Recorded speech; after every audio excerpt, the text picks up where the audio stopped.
Good evening, ladies and gentlemen, and welcome to the Paterson Board of Adjustment meeting of Thursday, March 24th, 2022 at 7:30 p.m. via webinar session. Chairman Daxton and Commissioners, please stand for the Pledge of Allegiance. I pledge allegiance to the flag of the United States of America and to the republic for which it stands, one nation, under God, in liberty with justice for all. Thank you.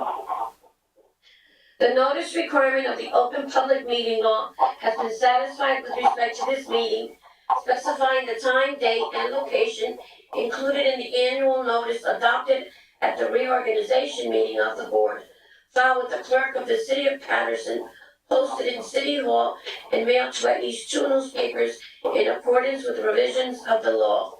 Chairman Daxton, may I continue with the roll call, sir? Yes, you may. Thank you. Commissioners, Commissioner Rohim. Present. Thank you. Commissioner Barat. Did I lose him? Okay. Commissioner Barat. Present. Thank you. Commissioner Furman is absent. Commissioner Minauro. Present, Maggie. Thank you. Commissioner Watkins. Commissioner Watkins present. Thank you. Commissioner White. Present. Thank you. Commissioner Reyes. Present. Thank you. Commissioner Vega. Present. And Chairman Daxton. Present. You have 8 commissioners in attendance this evening. I can continue with the agenda, sir? Yes. Okay. Notice pursuant to the Open Public Meetings Act addressing effect of coronavirus measures on the next public meeting. Consistent with the corona-related restrictions of Executive Order Number 107, given on Saturday, March 21st, 2020, by Governor Philip D. Murphy, the Board of Adjustment of the City of Paterson will not conduct in-person. Mute your mics, please. Please mute your mics. The Board of Adjustment of the City of Paterson will not conduct in-person participation of the public at all future meetings until further notice. I'm still having interference. Someone's mic is on. Thank you. However, public participation will be available by means of communication equipment pursuant to NJSA 10-4-8 commencing on Wednesday, April 23rd, 2020 at 7:30 p.m. Though there may be potentially be a practical need, for a limited number of administrative, technical, or other city personnel to be present in or near the council chambers, 3rd floor, City Hall, 155 Market Street, Paterson, New Jersey. In-person participation of the public is prohibited. Nevertheless, for reasons of compliance with the said Executive Order Number 107, public participation will be available by calling 973-321-1579, meeting ID number 711-680-001, on the date and time that the meeting is scheduled to commence. The public may also participate in the meeting by accessing the website of the City of Paterson, www.patersonnj.gov. One moment. The first item on the agenda this evening is Foreman Ali Property Management, 98-102 Sherwood Avenue and 106-110 Sherwood Avenue, Block 1303. Lots 22 and 23 adjourned from January 27th, 2022 meeting. This application is to combine 2 existing buildings with a pathway, demolish a portion of the building for parking, convert one building into a cafe and storage. The applicant proposes to demolish a portion of the building on Block 1303, Lot 23, for 2 parking spaces and then renovate the building to be a cafe and storage. The applicant proposes to build a 375 square foot storage shed for refuse and recycling. The applicant is proposing to connect the building and install an interior doorway and a hallway to connect the buildings. The applicant is providing 13 parking spaces of the 29 parking spaces that are required. This is for use, bulk, and site plan in an R2 zone, low, medium density residential. Is the applicant present? Is it to be out? Yes, present. Thank you. The next item is Hope and Love International Deliverance Ministries Incorporated, 568-572. Excuse me, Mr. Americano. 568, 572 East 19th Street, Block 3401, lots 19 and 20. This is for a reconsideration for an application denied on September 24th to convert a two-story industrial warehouse into a house of worship in a residential zone. The applicant does not meet the requirements in the zoning ordinance, section 500-5.3, for places of worship in residential districts. The applicant will provide 13 parking spaces of the 90 parking spaces that are required. This is for use, bulk, D variances, site plan, in an RP-4WRA-2 zone. This application was adjourned from January 13, 2022 meeting. Lastly, Riverview Property Management and Realty LLC, 577-579, 580-583, 585, 587, 591-593 River Street, Lot 2004, lots 9, 10, 11, 12, 13, 14, and 15, and 155-179 6th Avenue, Block 2001, Lot 1. This is an application to construct a new 4-story mixed-use building. The lower level will consist of 650 parking spaces, and the first floor will consist of 32 parking spaces and 9,000 square feet of commercial space. The building will contain 18 one-bedroom apartments, 12 two-bedroom apartments, and 9 3-bedroom apartments, for a total of 39 apartments. There will be 1,250 square feet of amenity space on the second through floors, second doesn't state, and 3,000 square feet of common area space over the parking garage. The applicant is proposing 6,752 square feet of amenity space on site. The applicant also provides parking spaces off-site at 155-179 6th Avenue. This is for use bulk site plan in a B-1 zone, which is considered neighborhood business district. This was adjourned from the January 6, 2022 special meeting. This is your agenda, commissioners and staff. You may proceed. Chairman, are you muted? Yes. Yes. All right. Chairman Daxton, can you hear me, sir? Yeah, I can hear you now. Okay, great. You can begin your meeting, sir. The last item number 3, it was, we That had a was reconsideration, correct? Riverview Properties, that's not it. We can start with Foreman Ali. We're requesting an adjournment.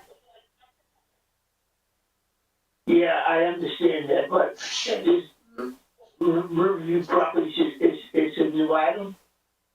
Items 2 and 3 were both granted. Before? Mr. Chairman, items number 2 and 3 were already granted reconsideration. They're back on the agenda for a hearing on the merits again. Right. Yeah, Okay. this is the first time they've been heard. Am I correct, Mr. Maricom? After reconsideration was granted, yes. Thank you. The second item will be a reconsideration. No, they're both matters ready to proceed. Both had reconsideration granted and were ready for hearings on both, number 2 and 3. Well, then she made a mistake here, because according to what she typed, she's asked, Miriam Perez states that it's a reconsideration.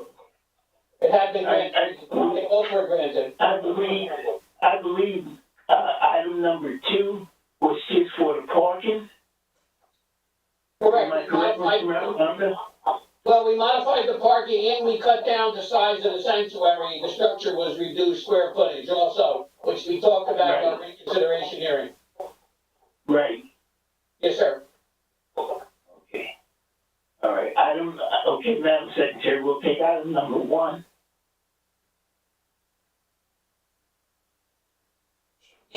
Ready? I'm checking some paperwork here, sir. I don't have any information that I needed for today, but I'll work with what I have. Commissioner, Mrs. Marissa Dubiel, did you want to put the adjournment in the record? Or would you like me to read your letter? I would like to place the German on the record. Thank you. You may proceed. I come before the board today requesting, Excuse me, can you speak up? I could barely hear you.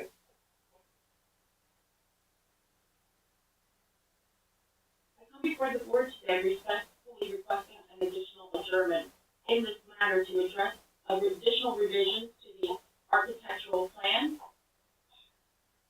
Hello? Yes, we hear you. Okay. Something happened with the visual, we're trying to fix that.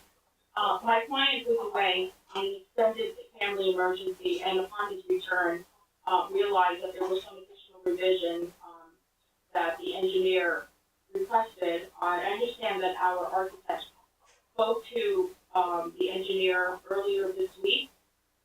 They had a meeting over the revisions, and we would like an additional adjournment in order to make those revisions. My architect is present to give additional information about what type of revisions, if the board requires more information. He is present. Thank you. Okay. I have a question. When is the last date of revision? I don't have the actual revised plans. That's something that the architect could answer. Did you ask them what the last date of revision is? Mr. Al-Mukhtar? Yes, good evening, everyone. So what I know, is it Mr. LaRocca? Yes, how are you? How are you, Mr. LaRocca? My client dropped the plans off to the office, the board office, on January 26th. If I may just clarify a couple issues here. We did revisions on the drawings, but it wasn't clear. We missed dating the drawings for the revision to address Mr. Paparazzi's concerns.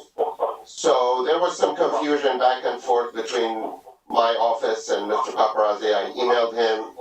He wasn't sure that those were the revised drawings. We also realized after the emergency was done with the applicant and he came back from overseas, we had a meeting yesterday, and then we realized that we need to do some more revisions to the drawings. I did call Mr. Paparazzi, and I think he agrees. I don't know if he can have some input here. We did agree that we need to just cross some T's and dot some I's as far as this application is concerned. We wanted to further enhance the site plan, so I think we came to the agreement after I spoke with Mr. Paparazzi yesterday that it's probably better for this application and for the board and to understand the drawings properly to ask for an adjournment. Well, understood. And without getting into the details, I understand there was a family emergency overseas. When did he leave and when did he return? I think he returned last week. And when did he leave? I don't know, a long time ago. February 5th. February 5th? Yeah, the reason why I ask, and my concern is, and I'm sure the board should have a concern, this matter was listed on January 27th. On January 27th, that was a date that was already carried from November 18th. November 18th, there was an adjournment to address concerns of the board planner and and submit revised plans. Then on January 27th, it was in essence the same request for an adjournment. At that time, several commissioners had a concern about continuously carrying this matter if it wasn't ready to proceed and taking other application spots. There was discussion about potentially dismissing the matter without prejudice that evening, and in lieu of dismissing it, it was given one last date with the understanding that the revisions would be done. In actuality, the understanding was actually that the revisions would be done and everything would be satisfied on or before February 24th, and if it wasn't done by February 24th, which is not the applicant's fault, this should have been done internally, that the matter was supposed to be taken off the agenda altogether. The matter shouldn't have even been listed this evening. Having said that, I'm just trying to figure out if there's anything additional that had to be modified, if there's any additional revisions, or we're just still talking about the same stuff since November. Marco, if I can, for the board, there was, the plans were dated, I believe, November 13th. My review letter was November 19th. And when NASA made the revisions, it just came back as November 13th. He didn't put a revision date. So what happened was he addressed some of my concerns. When he talked to me yesterday, it seems the applicant saw my report and wanted to make the application more neighborhood friendly. So now he wants to, he saw the issues in my report. NASA addressed the original issues from November, but I think the applicant realized that there are a lot of issues and he wanted to make it more, neighborhood friendly.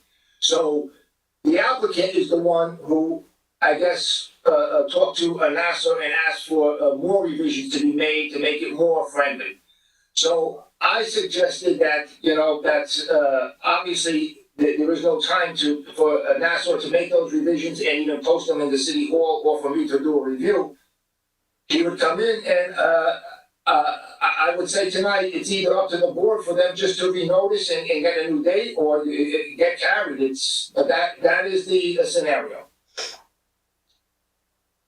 If I may just add a couple of details, I did not receive the revised engineer's report, so there is an additional one, Gary, because the one I have is November 18th. Yeah, that's the last one I have, and what happened was NASA made some revisions to that, but I think the applicant saw that there were a lot of issues, so he wanted to make it more friendly, and that's what I understood from NASA and the applicant yesterday, yesterday. I think it was yesterday or today, I'm sorry. It was yesterday, and I agree. We want to enhance further, and this would be definitely the last time we ask for an adjournment on this application. I'd also like to remind the board that on the 27th, we were not aware, January 27th, we were not aware that our architect was away, and he wasn't present at the meeting, and that is the reason why we requested that adjournment that night. So when our Yes, that's correct. I was overseas. That's correct.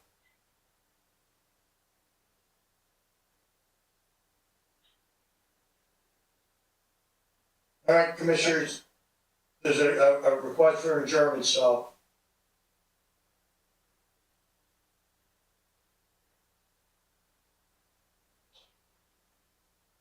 Chairman Thaxton?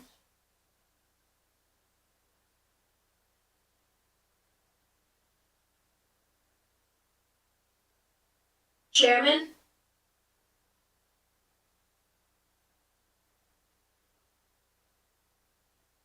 If you can hear me, try and unmute yourself. *6 on your phone.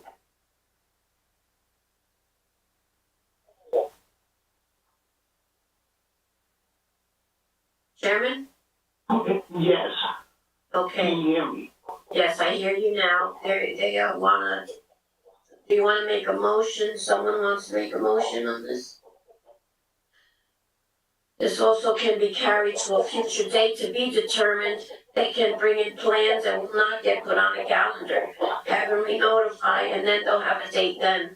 This way you'll guarantee it'll be heard, and everything will be in one, the plan should be ready by then you give them a date. You don't wanna do this again, because, we expected them to be ready, and it still didn't go through. So, Marco. I'm giving you that option.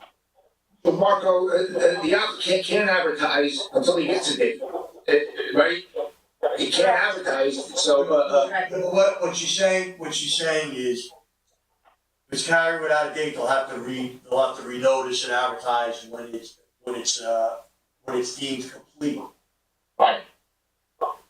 I make a motion to carry this until they have a complete plans for no dates right now, or no dates.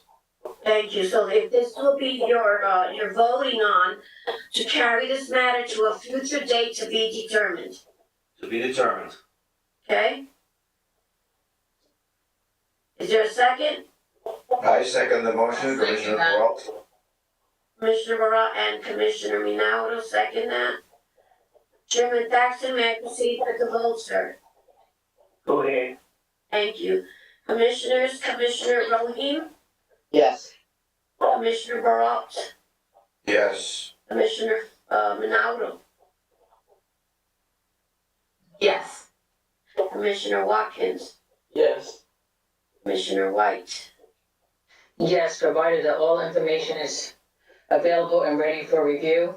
And if not, let's not do this on this calendar.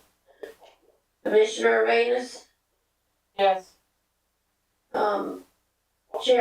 Mr. Araka, I'm gonna have to call all 8. Is that okay? Yeah, Or should I just call 7? that's fine. Okay, Commissioner Vega, Yes. Chairman Thaxton. Yes. This matter has been carried to a future date to be determined. Thank you very much. You may proceed. Item number 2. Yes, good evening, Mr. Chairman. Thank you. Alan Maricondo, on behalf of the applicant this evening, we are presenting on behalf of Hope and Love International Deliverance Church. This matter, as I indicated in the opening calendar call, was approved for reconsideration. Just by way of brief background, my client acquired this property fairly recently. We are, of course, seeking site plan variances. However, this is an area that has a variety of mixed uses, as the architect planner will testify to. This is an opportunity for the church, which of course is a very beneficial use for this community, to find a home in a permanent location. My client has made the commitment to purchase this property and to spend a very substantial amount of money in terms of renovations and bringing this facility to be much more than adequate to serve the neighborhood's needs in that regard. It has been abandoned and vacant for a good number of years, so this is an opportunity in the framework of the zoning board's jurisdiction to give an opportunity to this applicant to provide needed services, and at the same time rehabilitate and really return to the public use a site that has been abandoned for many, many years. We have worked diligently to modify the plan since the original application was presented quite some time ago. Mr. Evans will be detailing those changes. As we talked about earlier during our reconsideration hearing, we've acquired more off-site parking from 2 of the neighborhood churches with agreements. One would be for 40 spaces and one for 30. However, the agreement with Calvary at this point is still month to month. Calvary, we anticipate giving us the opportunity to make this a long-term lease, but they haven't logistically been able to finalize their arrangement in that regard. The applicant, regardless of the outcome, or if the variances are granted and the approval is given, we will still continue to seek a permanent long-term lease from Calvary Church. And so we feel that considering that and parking on site. Someone, excuse me, Mr. Mark, I'm having trouble hearing. Someone has either the TV on, or if you're watching it, you have to shut it off, because it's causing interference. Thank you. Thank you. Okay, so, Mr. Maracanda, yes, sir. Still happening. Yes, sir. not to interrupt you, but, That's right. hold on a second, Mr. Maracanda. So Maggie finds out who's at, Chairman Okay. Jackson, apparently you need to mute *6 on your phone. It's interference. Thank you. Mr. Maracanda, both leases that I have are for 30 cars. Okay, let me just make sure that I am correct about that. Yeah, the one that I anticipated for Calgary was to obtain 40, but, let me just verify if I have one that's different than what you have. And of course, the pastor will be able to speak to that as well.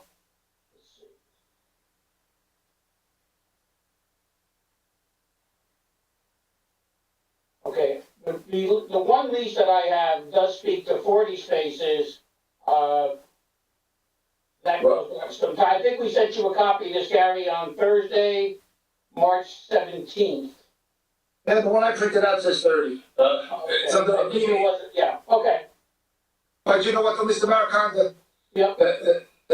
And you can continue, but I made inspections here, and there are only 32 spaces in the entire lot. So you can't have 40 when they don't have them, okay?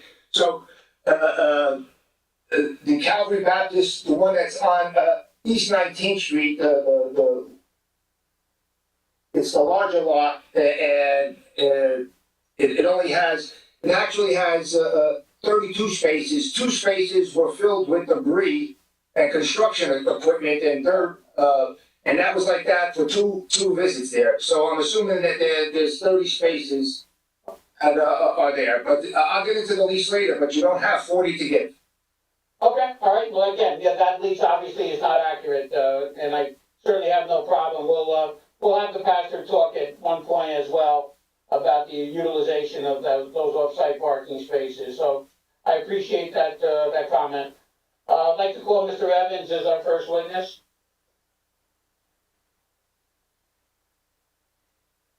You swear affirm testimony about to give us the truth, the whole truth, and nothing but the truth?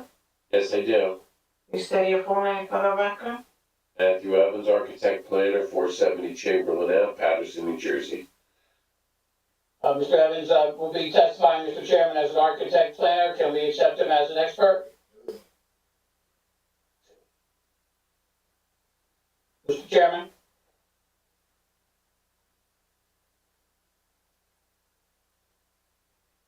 *6, Chairman Jackson. why it keeps on, I don't know why it keeps on going to me. Because, the only way to get the static, there's something in your phone that's giving static to the meeting, and I'm having trouble hearing. So, Mr. Chairman, we'd like to present Mr. Evans as our expert architect. Go ahead, Mr. Maracanda. Thank you, Mr. Chairman. Mr. Evans, for the record, you prepared the original site plans and all the modifications that have taken place in this case? Yes, And obviously, you've heard my opening comments. You're going to be presenting your site plan as our exhibit, yes, and that's up for the board already? yes. All right, can you tell us where we've come to in terms of modifications and what we're hoping to do? Okay, let me go to can you see the plans? Yes. Okay, good. So we have, the revised plan, and we have a. Sorry, Mr. Evans? What's that? I'm sorry, I wanna see these plans, I'm having a hard time trying to see these plans while you show them there. So, did we get these plans, emailed to us? You want them emailed now? We can email them now. Well, I thought, I'm looking for them, I can't find them, so that must be a whole Give me 1 second, I can email. I them. do not email anymore, that's the clerk during the day does that. All right, let me just see. Do that real quick.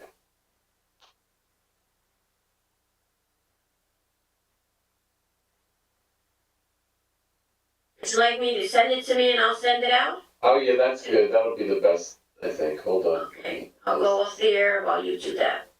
Thank you. Right, so we're gonna say view, and then MV.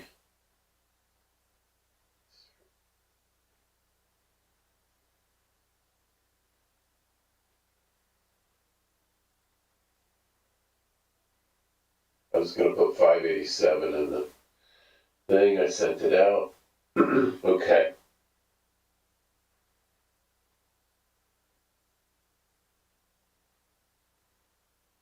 So if you want me to keep going, or I can wait? Yes, I'm sorry, Mr. You can keep going, I'll just, look at them as soon as I get them. Okay.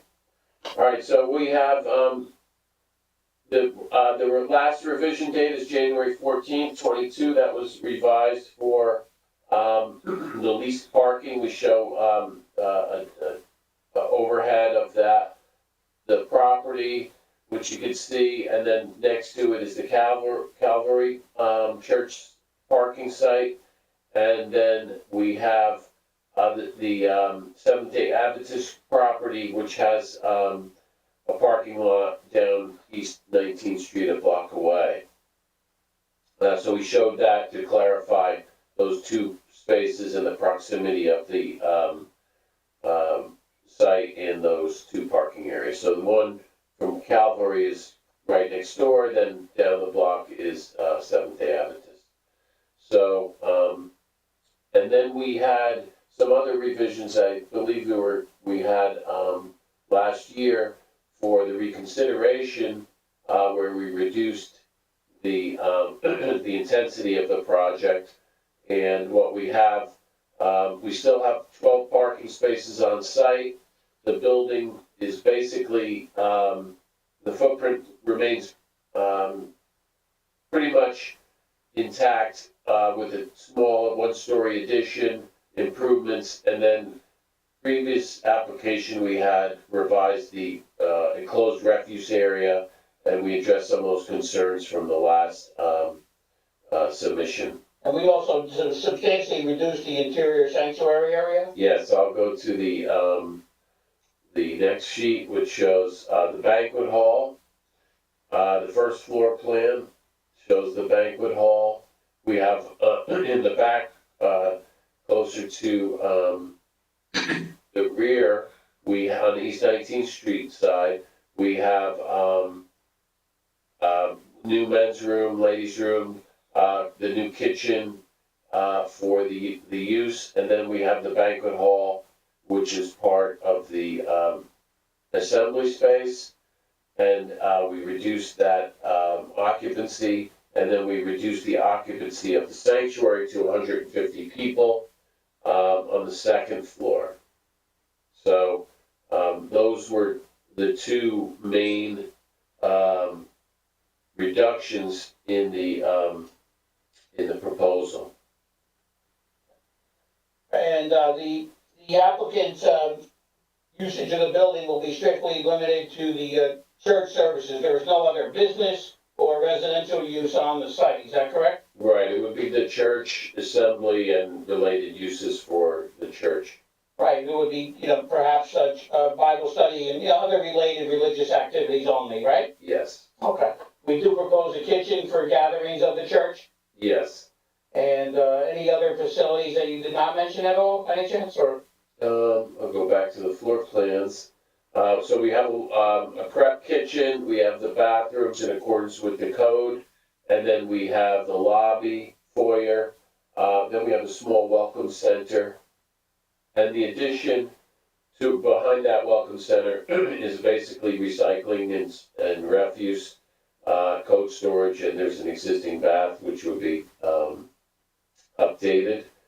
And then on the second floor, we have the baptistry, the basic church layout.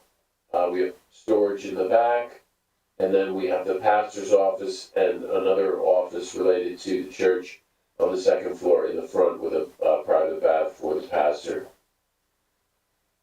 So those were basically, the as I mentioned, the main things were reducing the sanctuary to 150 people, and then the banquet hall. And this area, how would you describe this area? It's in a redevelopment zone, is that correct? Yes. And that would be RA2? Yeah. Fourth Ward. I indicated in my opening, there's a kind of a mix of uses there. Yes. From a planning perspective, what is your estimation of the, the feasibility of this site as a church facility? Well, it's an existing two-story building. It was previously, I believe, a machine shop, the last use that was there. And probably been vacant for 15, 20 years at least. And, the church has taken it over to rehab it and basically to do an adaptive reuse of the site and the building, for, a local church use, and occupancy. There's no parking really on site now. It's basically, there's grass, on the East 18th Street side with basic, parking. But this would be improved with new lighting, landscaping, and, paving with, appropriate handicap access and parking. And we show the enclosed refuse area, closer to the 12th Avenue side, and the East 19th. So that's, East 19th Street is basically the, rear, even though it goes from East 18th to East 19th. We're doing East 18th is like the front entrance, and the East 19th would be the rear access. So we are providing some on-site parking in that area you described? Yes, there's 12, we could fit 12, spaces on site.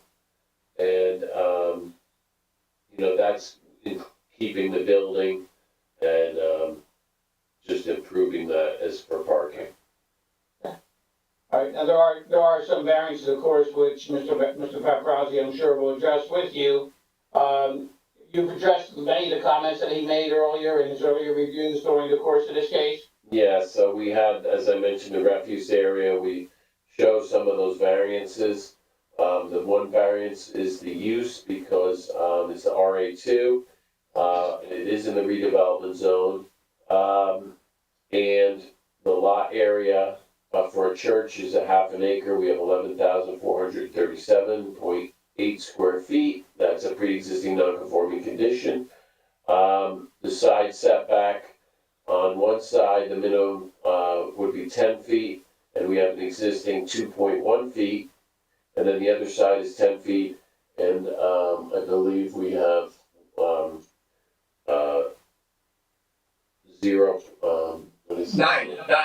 9 feet, I'm sorry, 9 feet. And then, the rear setback, would be a front, which would be on East 19th Street. There's 10-foot minimum and 0 is existing, pre-existing non-conforming. The height conforms, the stories conform, and the lot coverage also conforms. And then we go into the parking requirements. There's 1 per 3 seats in the church. We have 150 seats. Would add up to 50 parking spaces required according to the ordinance. 1 for 75 square feet assembly area. We have 1,050 divided by 75 would be 22 spaces. So with the church and the assembly, that's 72 spaces total. And we have 12 spaces on site, which was from the previous application. And then now with the reconsideration, we're proposing those existing 12 along with 30 leased spaces from Calvary and also from Seventh Day. Okay, I'm sure Mr. Paparazzi will review also with you on those variance criteria. From a planning perspective, the church use in this particular portion of the redevelopment zone, positive or negative in your estimation? It's beneficial to the community. It has an adaptive reuse.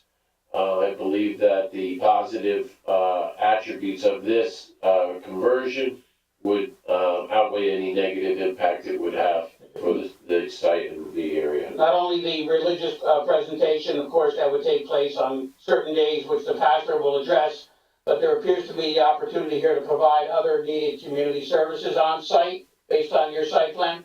Yes. Okay. That's all I have this time, Mr. Chairman.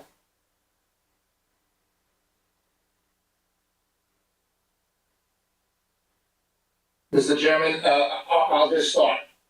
Sure. Okay,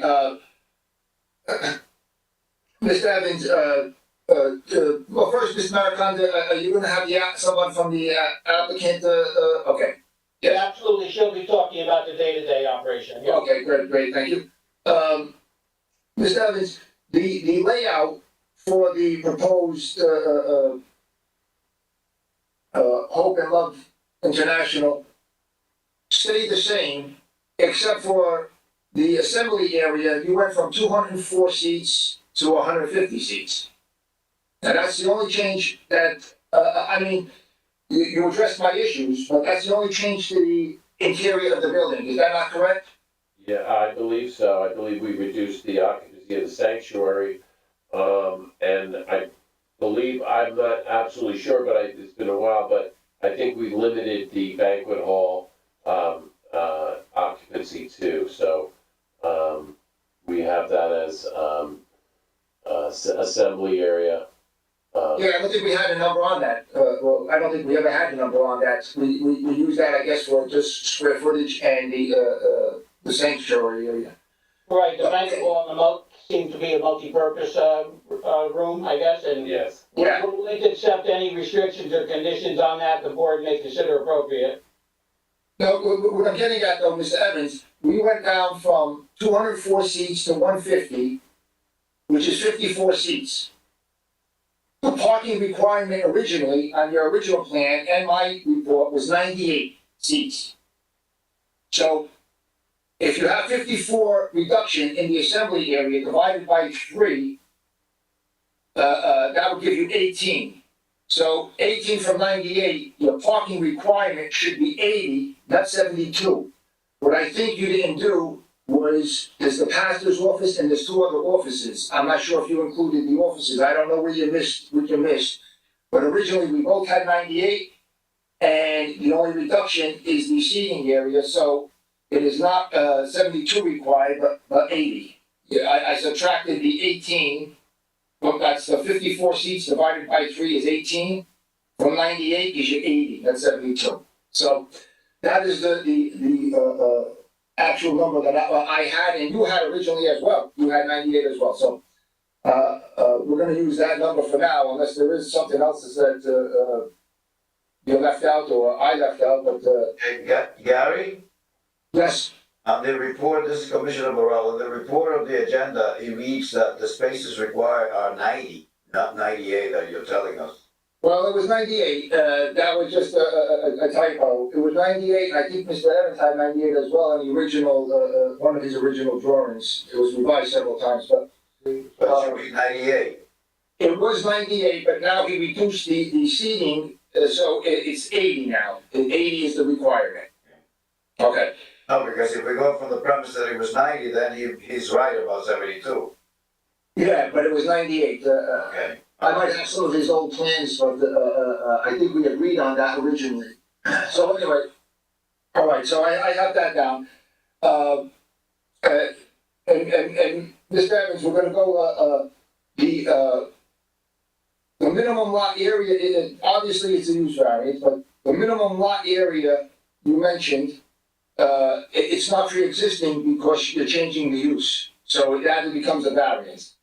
The side setback, of 10 feet is now a variance because you're adding that 1-story addition and it's 9 feet, so that's a variance as well. Parking, we went over. Dumpsters, should be 10 feet from the main building, and I think you're providing 3 feet. No front yard parking is allowed, and front yard parking is proposed, and parking must be 3 feet from the property line, and 1 foot is proposed. So those are the variances I have. You address the issues, on your revision, and, one last question though, Mr. Evans. Did you go and inspect those sites for the leased area?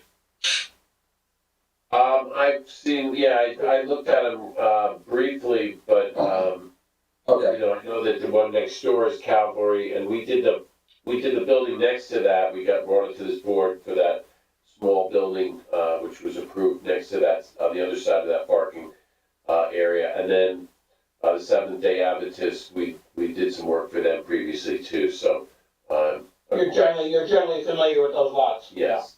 Okay, because well, I'm gonna go over those leases, but I guess I'll wait for the representative from the application to go over. So, that's all I have, Mr. Chairman, for Mr. Evans. Thank you.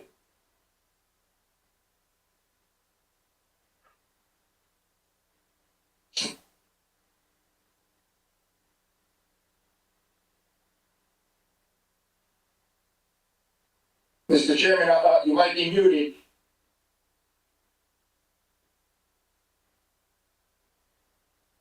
Chairman Doxley, you're still muted. Stop 86. Star 6, please, Chairman Thaxton, thank you. Give him a moment, please. Hey, go ahead. Thank you, Chairman. Any questions from the commissioners? Mr. Vega has a question for Mr. Evans. So, on site, on East 18th Street, that's where you're gonna put 12 parking spaces, is that correct? Yes. They're 10 are there, Commissioner. There's 10 on East 18th, and then there's 2 off of the curb cut on East 19th. That's correct. Okay. There's a garage opening door in the front and the back. What are you guys doing with that? You closing that up? I can't see the plans, obviously I'm gonna get them, I'm gonna go and ask questions now. So, it's the Very good. garage doors. Thank you. All right, sorry. All right, so I'm gonna come down to the East 18th Street if you can. That sheet, A2, Mr. Evans. It's your elevation sheet where you show the, roll-up door. okay, looking at East 19th. There's an We'll start existing there, that's one-up fine. door, that would be, and I'll go back to the, where we're doing the bathroom here, so that would be blocked up because we're putting a men's and women's room new, and so that shaded area on the floor plan, would be. That's garage, okay, so that's gonna be blocked, I guess. Door, and then it should be, it's gonna be blocked up based on the Is that the design. only exit from that area there, from that building? That'll We be have an exit on East 19th, you could see that on, the elevation. There's an upstairs, there's an existing, steel stair, and there's a door that exits from the sanctuary. And then, there's an existing door on the right side elevation on the East 19th, closer to East 19th Street. And then what we're doing is we're putting new entrance doors and canopy on the left side, on the East 18th Street side. And that goes up to that stair to the sanctuary and also inside. And then we have the main entrance, which would be all new, entry doors and a canopy for that elevation. And the windows will all be replaced to match existing throughout, as you can see. I don't see any, center emergency exits in the middle of the building. Why is that? There's no exit for the middle of the building. I don't see any exits, unless it's right here. Is it right here? On the first floor, Yeah, I see, how many exits do you have on the first floor in the center of the building? so you have one exit, as I said, there's a hallway that goes to East 19th Street. It's a wide hallway, about 5 feet wide. It goes all the way to the rear. And then we have the banquet hall in the middle. And then we have, 2 doors, to the right side, 2 doors to the left. So we have that foyer entry area on the left has doors that access, the East 18th Street side, and then there's other doors there. And then you can go through the Welcome Center also, but mostly those 2 sets of double doors are gonna be the main entrance and exit for the building. So there's no emergency exit in the middle, center of this building? No, How many people? no, we're required to have 2 means of egress, for this, and it's gonna be, code compliant. And okay, let me see the other floor. So this is the second floor right here? Yeah, so we have an exit to the back on the sanctuary, and then we have the main stair and elevator for the second floor, which has the fire stair going out to the front of the building. So there's a lift, I see. Is that lift, it's gonna be a lift there? Yeah, like a handicap access to the space. So there's only 2 exits for the second floor where everybody's gonna be? Yeah, the lift. Wow. That's the emergency exit by the back, which is a metal exit, a metal stairwell exit. Yeah. Sure, let me find it. There, right there. So that's the fire stair on the second floor, exit on the first floor, and also the main entry, which has 2 sets of double doors. Mr. Evans, from your experience in design of this type of structure, the design is code compliant for fire egress? Yes. Also, Commissioner, if there were any modifications required by the fire department or the building department, if we were be fortunate enough to receive an approval, they would have the, also the final say in mandating any changes to meet any standards that they feel we have to rise higher to. But I believe we are code compliant, but we will certainly comply with all fire and building department requirements. Okay. All right. That's all my questions for now. Thank you. Any other commissioners?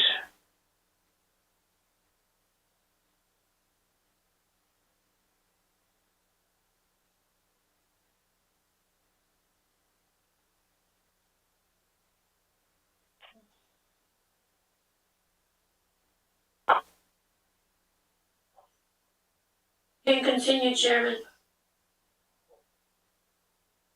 Is there any other commissioners that asked a question? No? Doesn't seem so. You may proceed. Mr. LaRocca, can you open it up to the public, please? Yes.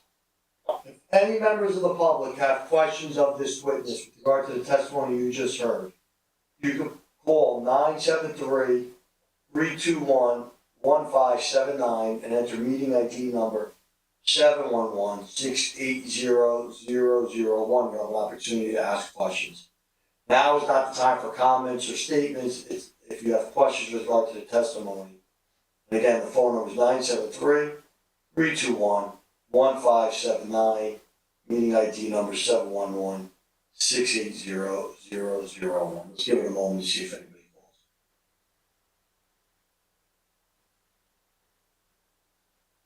We have no callers at this time. If you want to proceed with the commissioners, if I get a caller, I'll let you know, but right now there are no callers.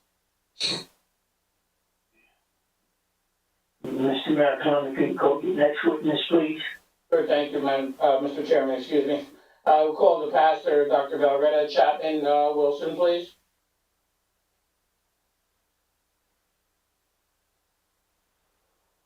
Please raise your right hand.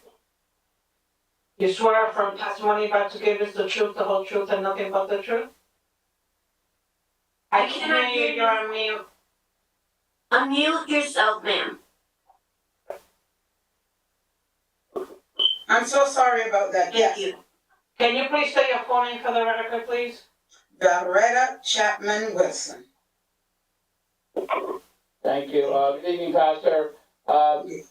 Good evening. We've had an opportunity to hear Mr. Evans' testimony on your behalf. Are you in agreement with that testimony? Yes. Okay, and obviously I did my opening comments talking about some of the background and what your proposal is in terms of serving this community. I'll just ask you a couple background questions. Pastor, how long have you been affiliated with this church, and what is your position and status there? I am the pastor of the church, and we have been in Paterson about 7-8 years now, and we would like to have a permanent home because we have been renting and we were able to purchase the building, and there are many community services that we would love to provide as well to the community. So you've made that long-term commitment by buying this property subject to this approval already. Do give us an idea of what your church services are in terms of hours and days, if you would. And, then if you could, as a second part of that question, talk about the activities that you do that are not related to specific services itself, okay? Yes. So on Sundays, we would be in the building from about 9 o'clock until about 12:31 or so. And based on, because of the pandemic, our services are we have services online. On a Wednesday from 7 to 8:30, on a Friday from 7 to 8:30, but we are online on those days. But on a Sunday is when we would be in the building. And we also would like to do serve food to the community, because we have some great cooks who would love to serve food to the community, like maybe after service or so before we leave, which Right. would not even, Right. So your Wednesday and Friday, functions, are they similar to your Sunday service, or do they involve different types of activities? and they're similar to the Sunday service, it's just they're online. And so are persons allowed to come to the facility now or on Wednesday and Friday, or is that strictly online? It's strictly online, That may change. maybe. Right, so right now, but as of now, they're functioning only in person on Sunday, but hopefully if things continue to improve, there may be some usage of the building on Wednesday and Friday. Yes, Yes. Those other days, the facility would remain vacant, other than those 3 days? yes, would remain there. Okay. Do you have offices in the building for yourself that you would occupy during the week? Well, on the second floor, if we have the approval, my office would be there. And I would go there sometimes because I'm a working pastor, and most times I'm in my working office. Right.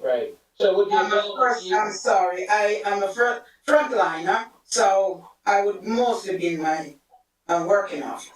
But the office in the church will be available to you on an as-needed basis without a regular schedule, fair to say? Yes, Okay, all right, and, the revised plans obviously reduce your sanctuary, so you're very comfortable, or are you very comfortable with that sanctuary as revised, being able to serve and meet the needs of your congregation? yes, And all the surrounding facilities that we talked about in terms of the banquet hall and the multi-purpose room will also be sufficient in your estimation? yes, Okay. And, we talked about your parking. I know you've been working diligently with the neighboring churches. By the way, first of all, you had a 15-car van that you had to put on hold during the pandemic, but that will be available again hopefully soon? yes. Okay.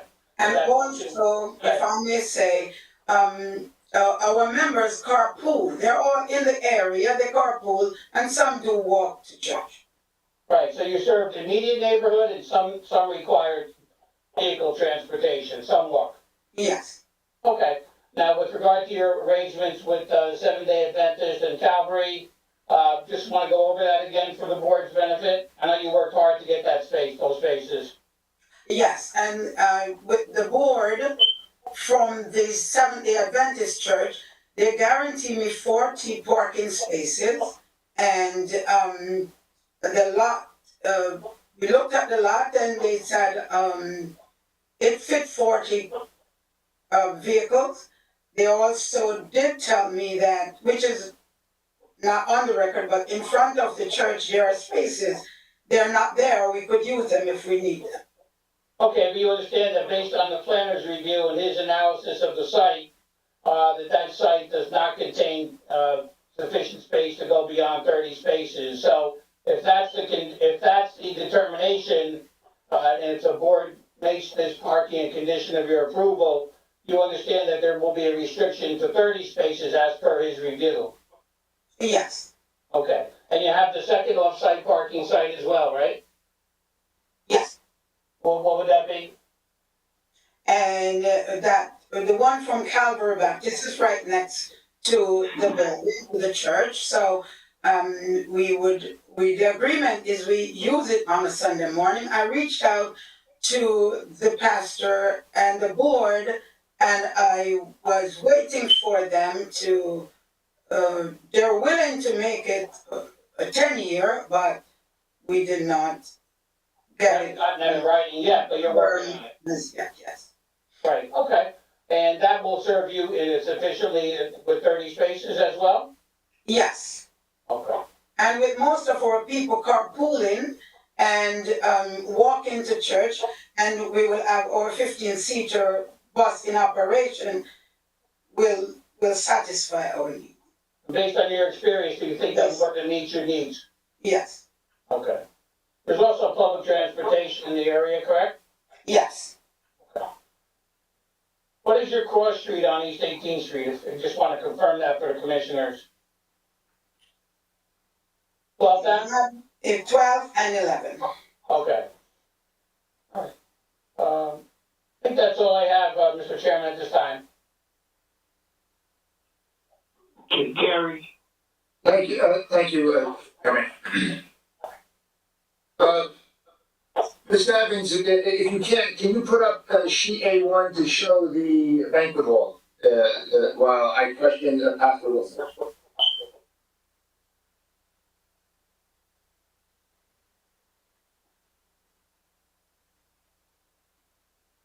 Okay, thank you.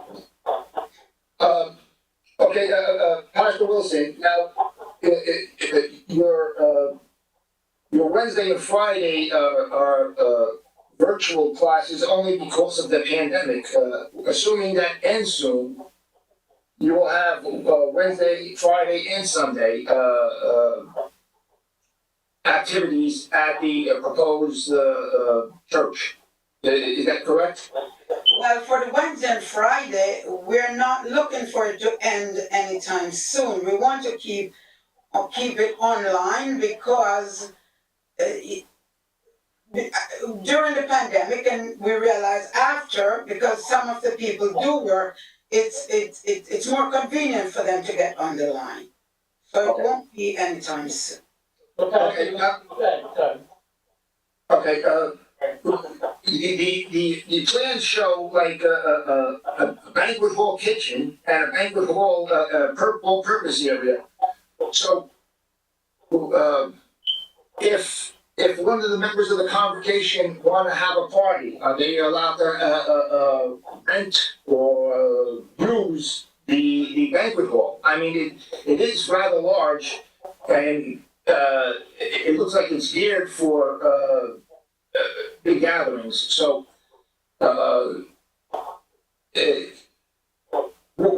is that a possibility with members of the congregation if they need to? Like different churches run, let's say on different nights, like bingo, or they run different functions. Is that going to be the case here? Is there anything going to be happening because that is such a big banquet hall and a banquet kitchen?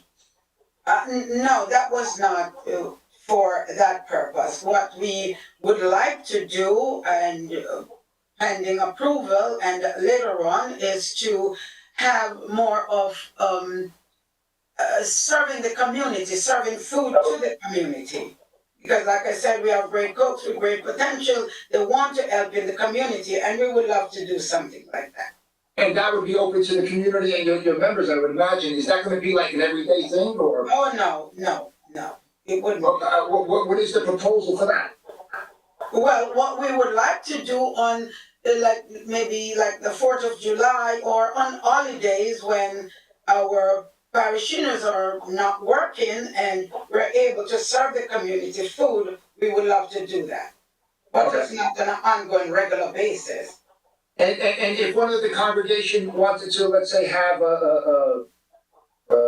an anniversary party or a birthday party for a child or something to that effect, would they be able to use that room or rent the room?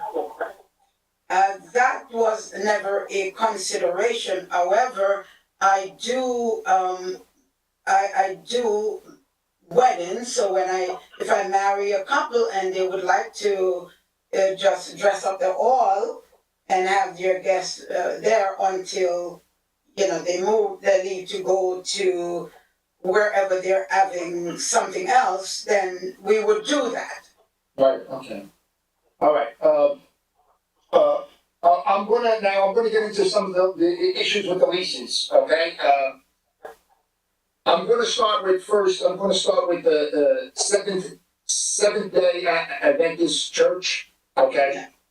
That's on 509, 519 East 19th Street, which is right down the block. Correct. Okay. I was there today, and this is also for the commissioners. Again, I was there today. This is the first time I didn't go in and measure.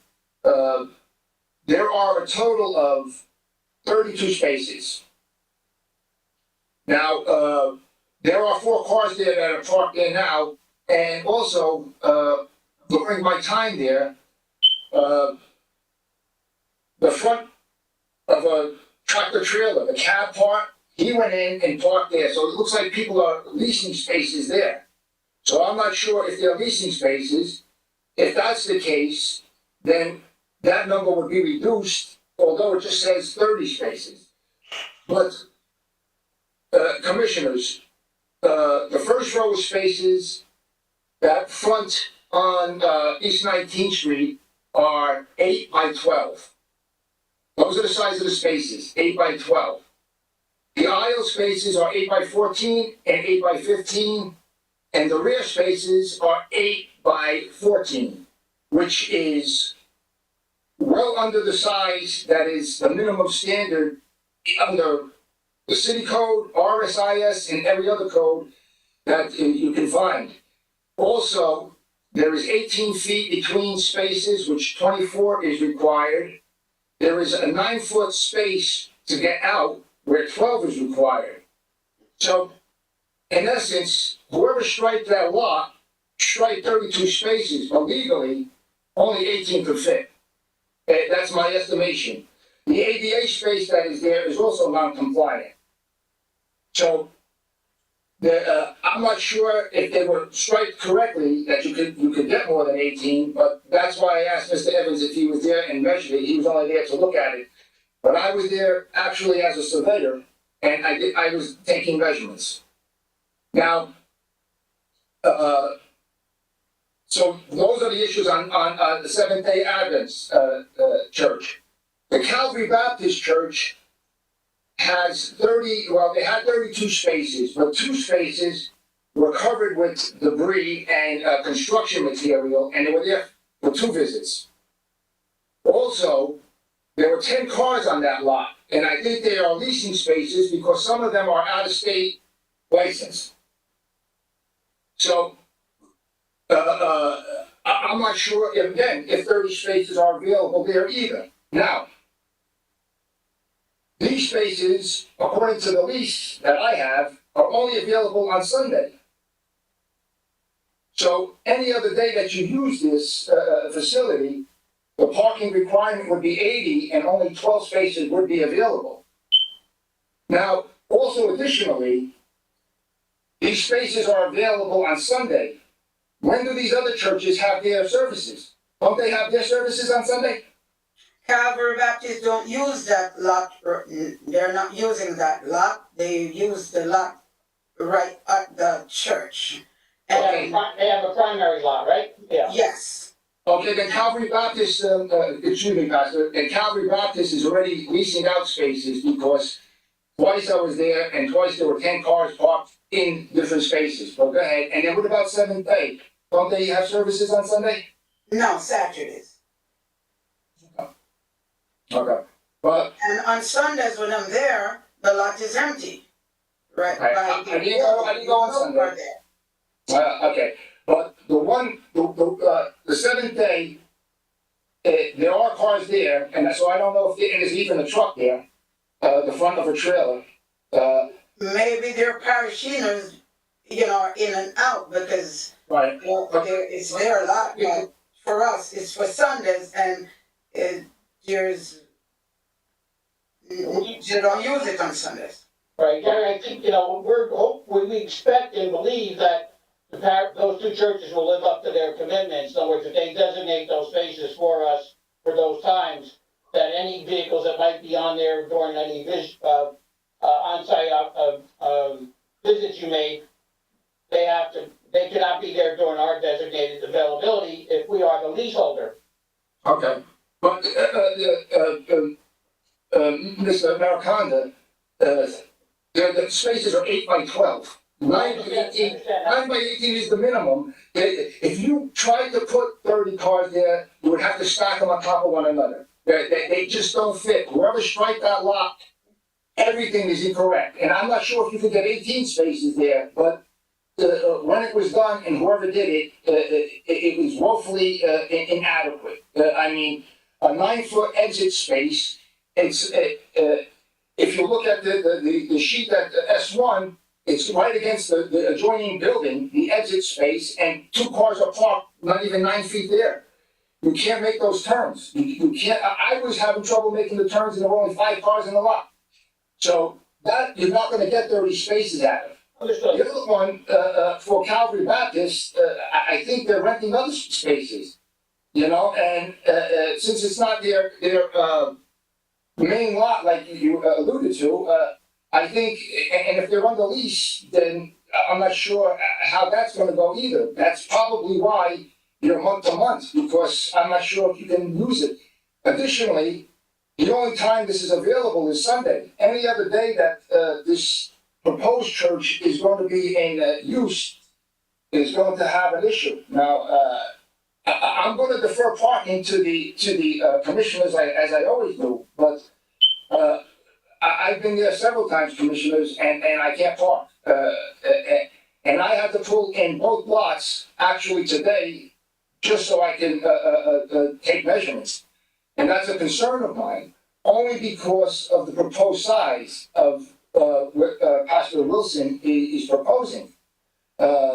If everything doesn't work out like, you know, they're planning, it could be such a negative impact that I am concerned. See, the issue here is, and again, Pastor Wilson, I have to protect the zoning board and the city, and quite frankly, the 7-day parking lot has to be realigned. The ADA space is not even the size it's supposed to be, and that is a state regulation. And there are cars there and a truck, so you know, I'm not sure you could get, even if you get 18 and 30 on the other spot, they would have to get rid of the 10 cars. You're looking at 40 and 12 is 52, and the requirement is 80.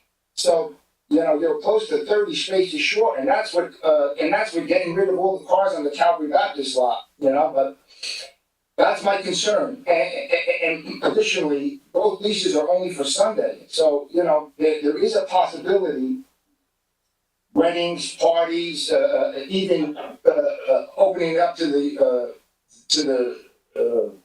congregation and to the citizens for food. I'm sure there'll be a lot of walk-ins, but certainly there may be a problem with parking. And I just want that to be on the record for the commissioners. Gary, we have no reason to challenge or question your description of the appropriateness of the amount of spaces to be utilized in that space. Based on your analysis, if there's a reduction to 18, we accept that, and we understand that. We also, bear in mind, do have our van transportation as well. Yeah. Mr. Mariconda, if this gets approved, the 7th day would have to restrike that lot to, and I'm not sure if they can fit 18, but, you know, I did all my measurements today as a surveyor. So, yeah, and the Calvary Baptist Church, there's a lot of sinkholes. It would have to be repaved, restriped, and I'm not sure if those 10 cars that are there on both my visits are under any sort of long-term lease or not either. So, those are also concerns of mine. But I will let that, you know, we'll let that go to the board attorney. That's all I have, Mr. Chairman, for the, Pastor Wilson. Thank you. May I say something? Sure. And also, just a reminder that most of our members are in the area, so they're either walking or they're carpooling. So, and we, That is a possibility, yes. That is a possibility, Pastor. And there also is a possibility that, you know, on bad days, that they don't meet at the same time, that they may need the car. And my concern is to make sure that the board is protected. I don't want there to be a problem afterwards and all the residents start complaining. And then they point to the board and say, well, why did you do this? I want to make sure that they have all the facts, that's all. thank you. You're welcome. Mr. Chairman, I have a question for Pastor Wilson.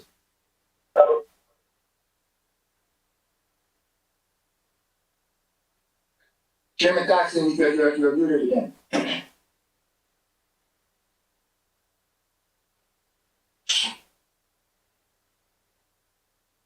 Mr. Chairman, may I proceed?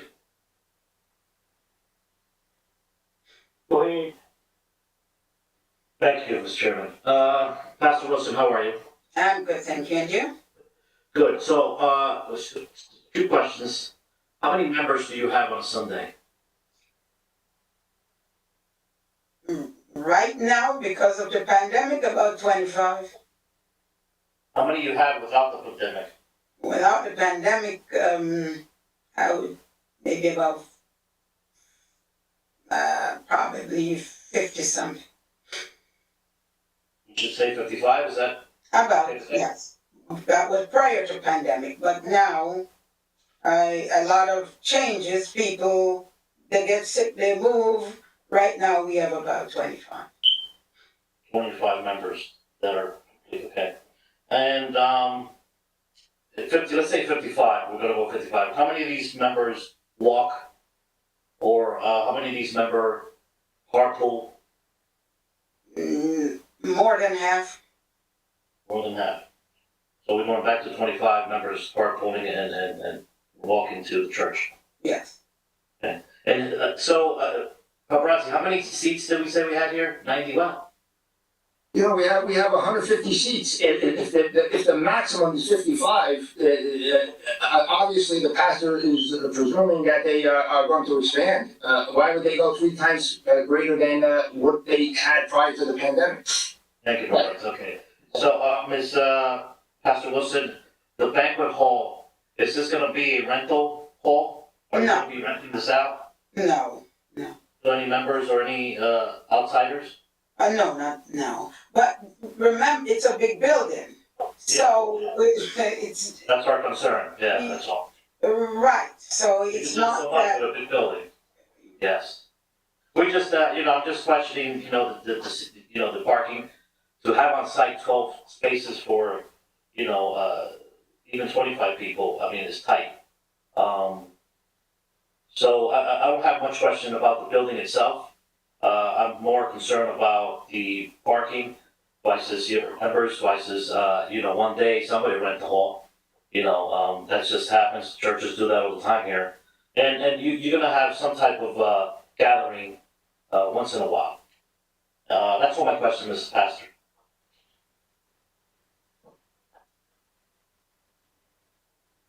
Any other commissioner? Commissioner White. Hi, Pastor, good evening. hi, good evening, how are you?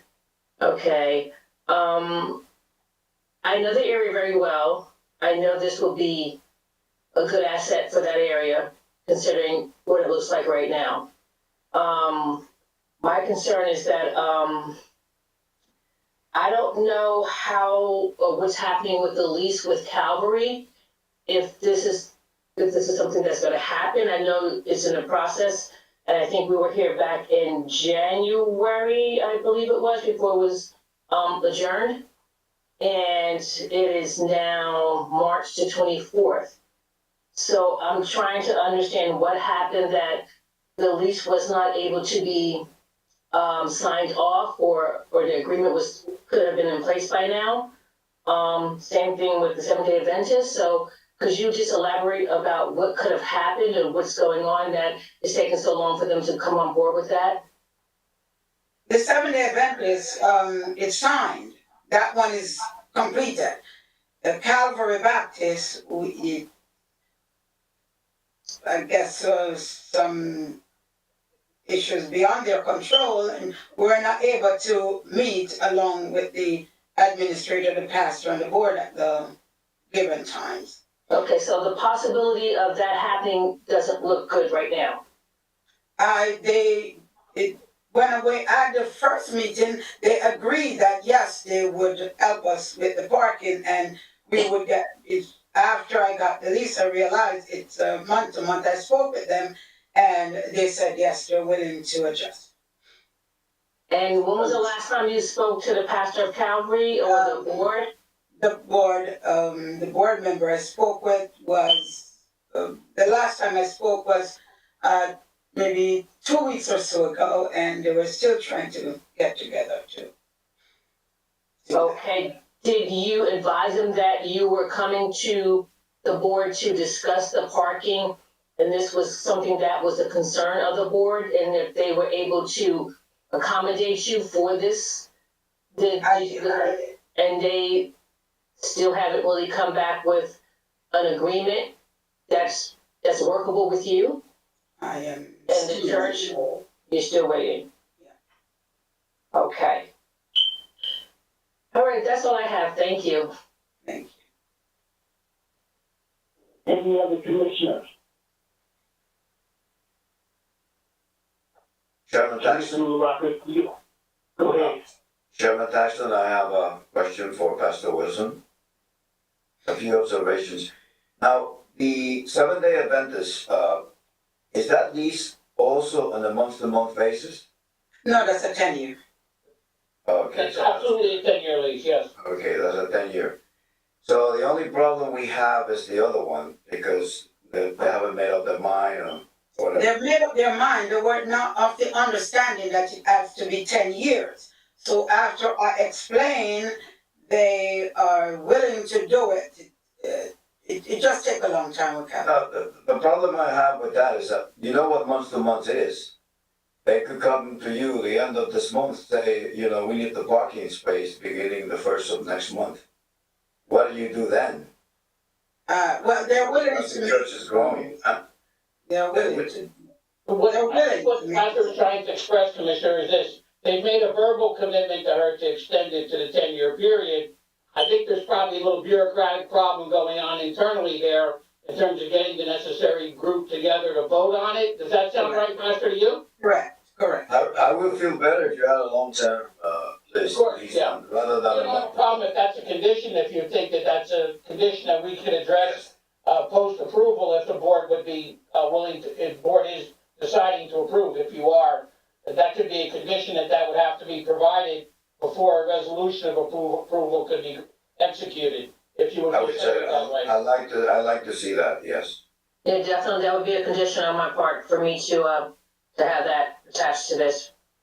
Yeah, Mr. Mariconda, along with that, and I'm sorry to interrupt, Commissioner, the Calvary Baptist Church lease is, although it's month to month, it's only according to the lease I have, $50 a month. And that's only because of Sunday. If those 10 cars are parked there every day, they may be paying $50 a month each. So I don't know if the Calvary Baptist Church is going to get rid of them, and then if that's the case, again, you only have 20 there and maybe 18 at the other parking lot. Now, the other parking lot had 5 cars there, or 4 cars in the truck, and that was $30 annually. It's $30 for the year. I So, think it would, okay. Yes, Gary, the may I truck interrupt is- you, Gary? One Gary? at a time, please, one at a time. Yeah, Gary, I just want to clarify something. If they secure a lease, then they have all the right to remove anybody else that parks in there that. Yeah, but Mr. Burrell, the lease is only for Sunday. So, if the other cars are there weekly, I'm not sure they're gonna be able to say, okay, get out for Sunday, and then you can come back Monday to Saturday. See, that's where you need some clarification, only Can I because, say something? Wait, Pastor, wait. as soon as I'm finished, Pastor, of course, one is, the Calvary Baptist Church is $50 a month. The Seventh Day Adventist Church is $30 a year. And I'm sure the truck alone pays more than $30. And if there are only 18 spaces that you could get there, you're gonna be down to 13 spaces, or the truck may take 2, you could be down to 12. So this is where the convolution is. But I think what we have to take into account, most respectfully though, is to the commissioners, the board, council, and to Gary, is that what's transpiring on the site now is prior to our approval. In other words, in terms of the availability of spaces that they're committing to lease to us. If we get the approval, they're bound to honor the agreement they've made with my client moving forward. So we gotta look prospectively about the availability of the space, not retrospectively to what's going on before. And as long as we get what we need on Sunday on that lease, we can't bar the church from leasing it to other persons for other days. No, but what he's saying, and it's a valid point, is, and I think this is what he's saying, is that we need to even determine if you're able to lease those spaces on Sunday. Whether, in other words, if there's 20 spaces and your lease says 20 spaces, but those 20 spaces are leased out Monday through Sunday, every day, how do you lease them out again? Well, I mean. Exactly. And I understand what you're saying going forward, but you have to look back, because you have to determine if you're even able to lease out those spaces.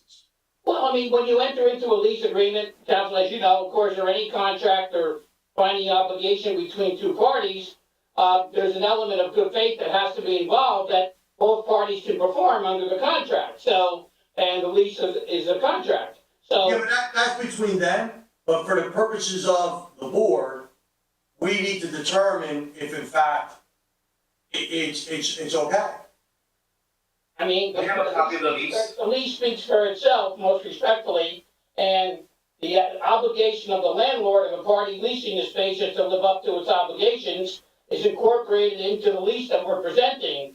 And what they've done in the past or what is existing on the property now is not what we're taking into account here and making a decision, I believe. It's what will happen if an approval is granted, a resolution is executed, and at that point, the parties must comply with that lease. So we can't force the landlord's hand and vis-a-vis what's gone on up till tonight. That's my point. I understand your point. I think the point we're making is we wanna make sure that these spaces are available. Well, we have a written agreement that says. Without knowing what is currently there, we don't know that. Right, I mean, we understand that sometimes vehicles are parked on vacant lots, sometimes with permission, sometimes without. But if we go back to our landlord and say, hey, we got an approval, this is our time, this is our space pursuant to the written agreement you executed, it's gotta be followed. Yeah, Mr. Maracanda, these people were there, knowingly, because when I was at the Calvary Baptist Church site, someone came and asked me what I was doing. So they have some sort of caretaker on that lot, and he has not called for a tow truck for those other 10 cars that were there, so obviously they are permitted. Right, they may very well be, but our lease doesn't take into effect and binding legally until we get past these steps. We Right. can't stop them from doing that on the day you visit. Right, okay. Can I say something? That's right, unless you really feel necessary, I think, but go ahead. Even past Sunday, I drove by, because on Sundays I generally drive by, there was no car on the lot, on the Calvary Baptist. Okay, That's what I want to say. good. Mr. Lockup, can you open it up to the public, please? Yes. To the members of the public, if you have any questions of this witness, please call 973-321-1579 and enter meeting ID number 711-680-0001. Let's give it a moment.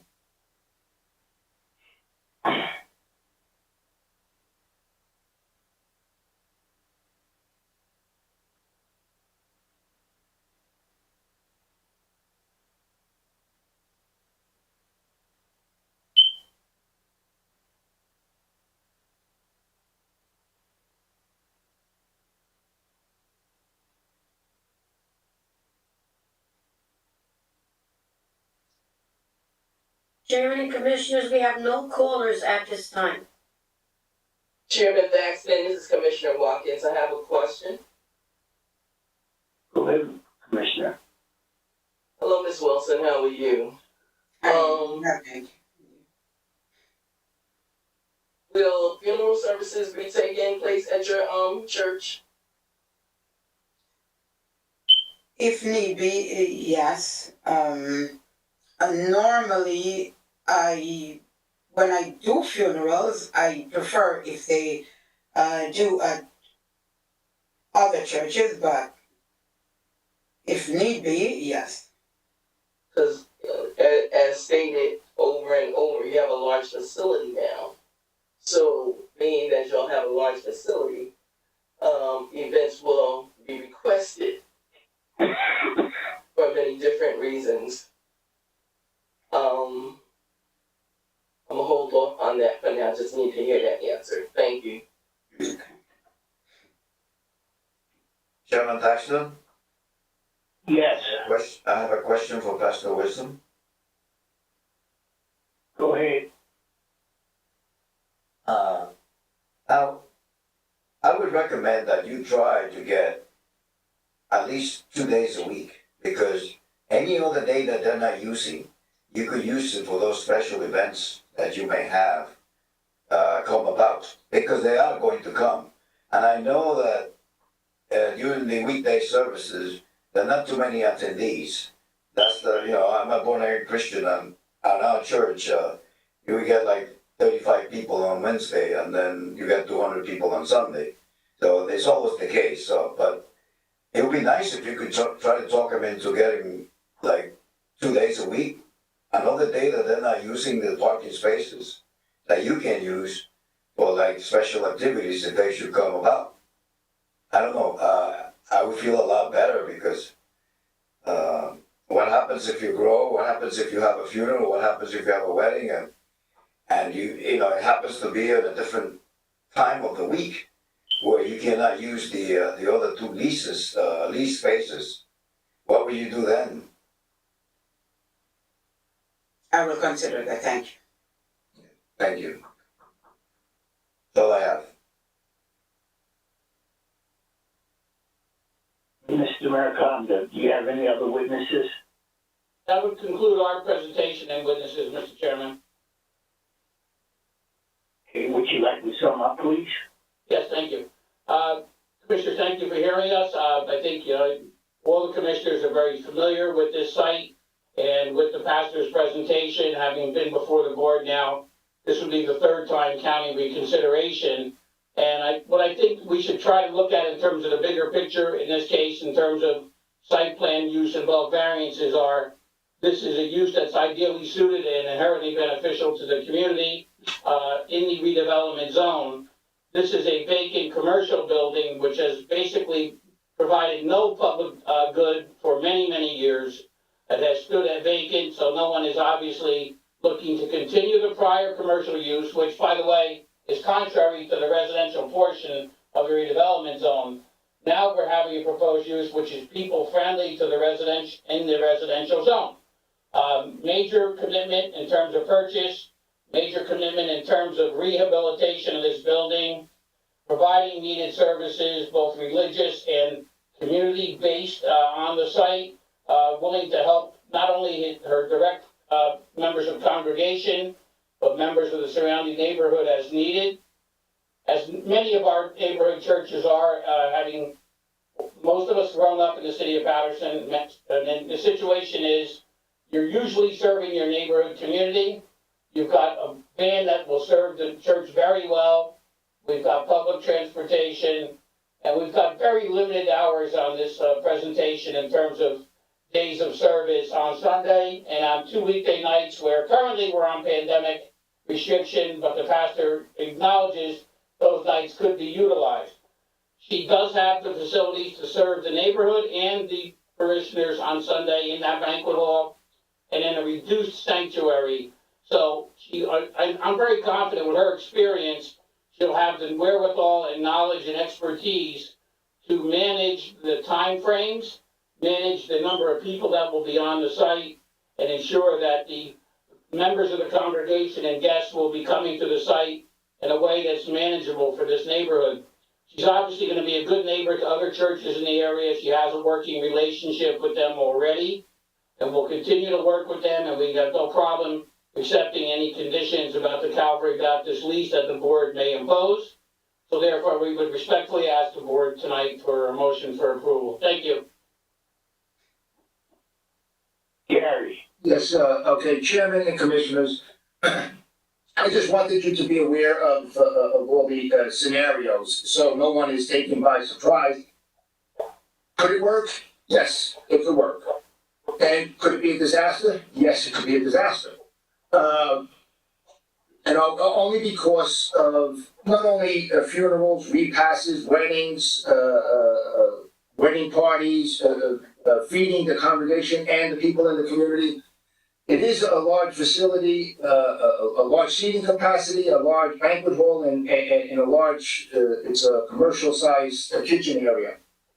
So I wanted everyone to be aware of all my concerns with the parking.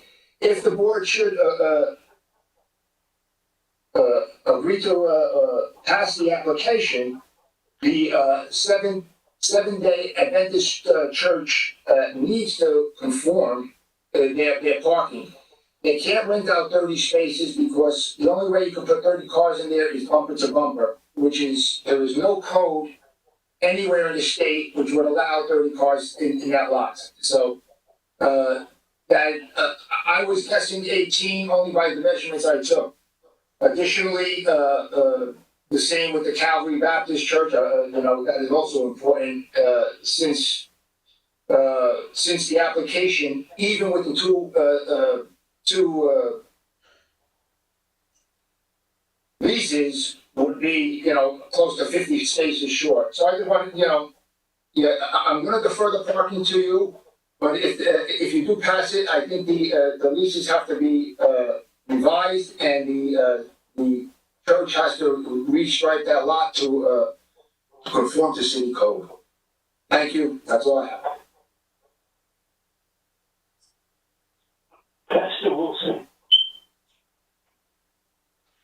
Is the pastor still there? Yes, I'm here. Yes. Where are you meeting at now? Right now we were at 750 Broadway, and now sometimes we are online, and sometimes we meet at a church that they worship on Saturday, so we use their space on a Sunday. Okay, thank you. Also, Commissioners, it is a use variance, so 5 affirmative votes are required. Thank you. At this point, can I have a motion?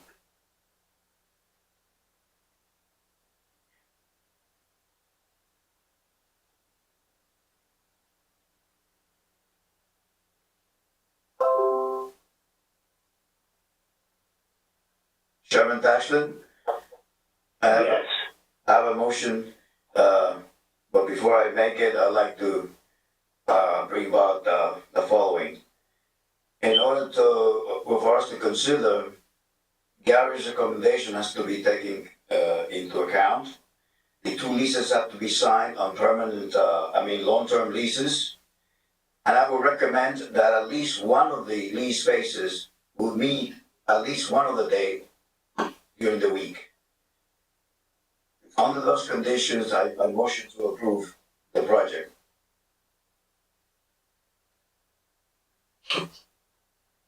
Is there a second?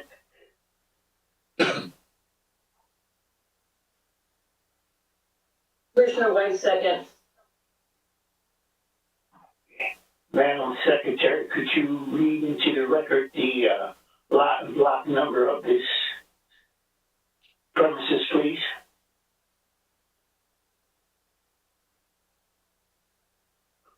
Maggie?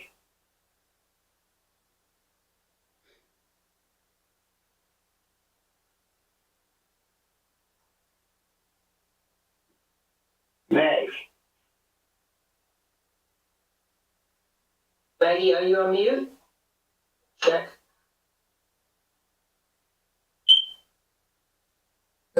Chairman Doxey is, Yes. hold on, Maggie's trying to reach me.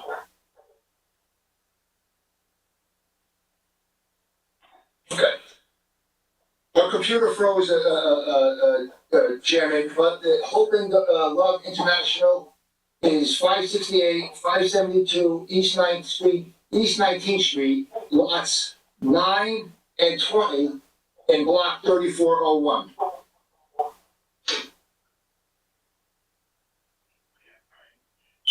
We got a second. Oh, Commissioner White.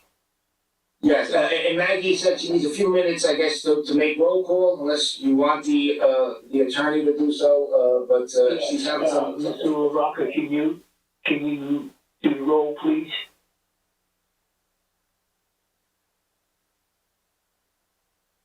Yes, Marco, yes, I can you do apologize. the roll, please?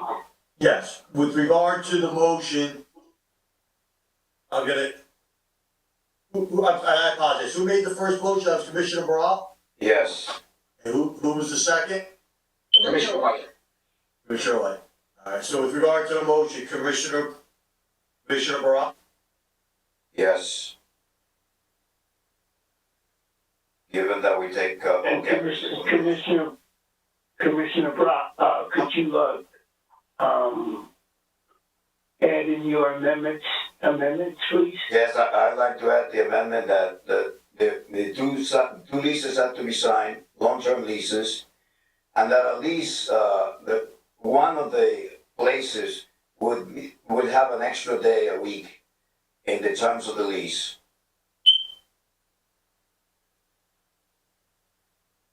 And that all of Gary's recommendations I'll follow regarding the parking spaces. And the second, you second that motion, right, Commissioner White? Correct, exactly the same. Yes. Same recommendations as well. So with regard to the motion, Commissioner Barral? Yes, I second. And Commissioner White? Yes. Commissioner Renaro? No. Commissioner Watkins? No.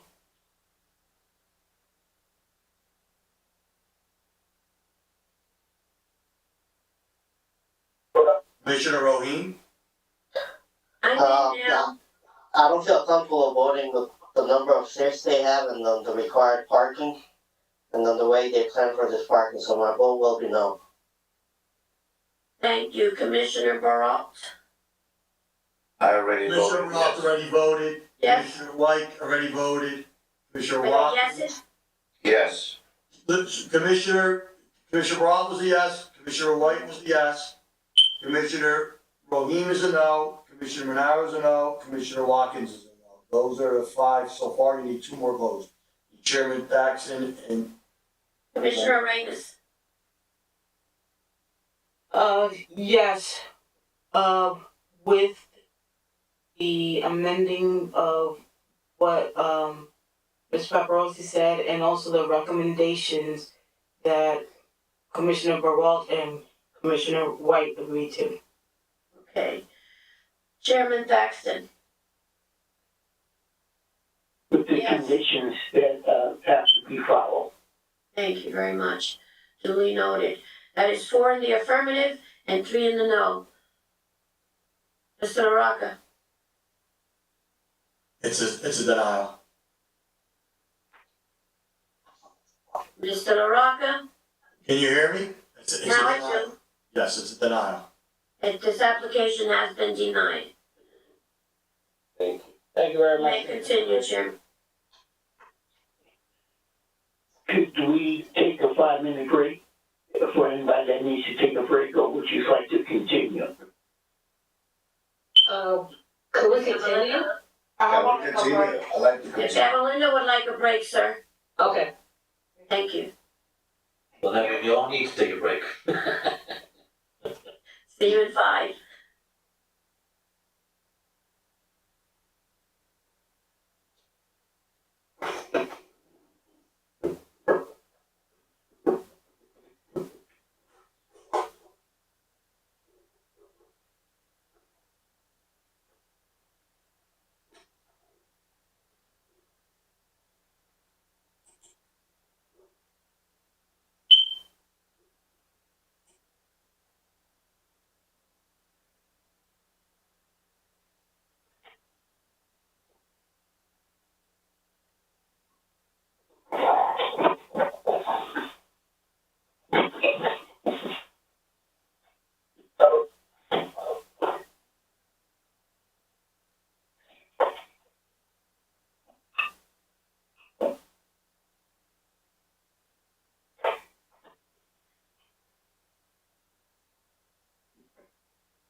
Maggie, answer your phone, please.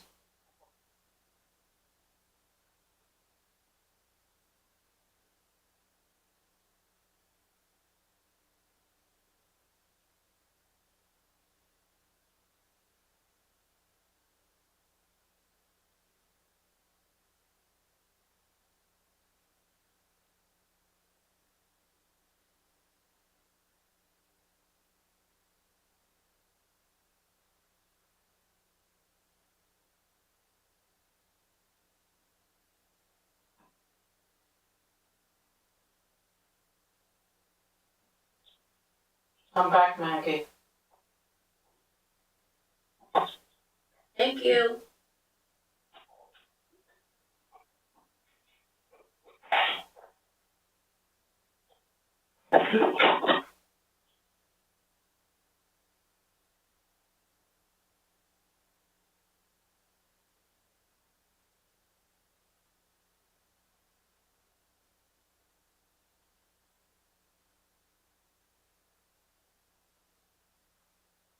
Raining.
When you return, commissioners, put your cameras on so I can see you, to know if you're back or not, please.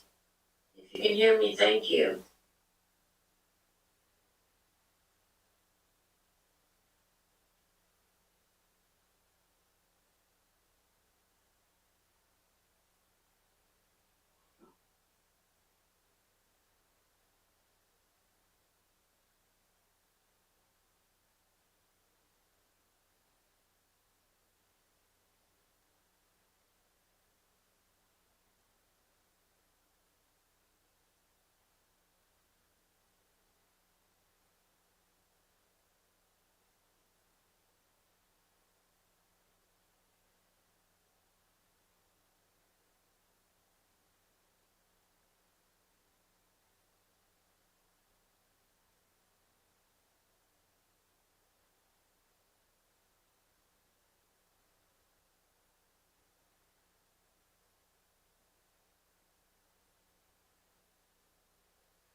Are you ready?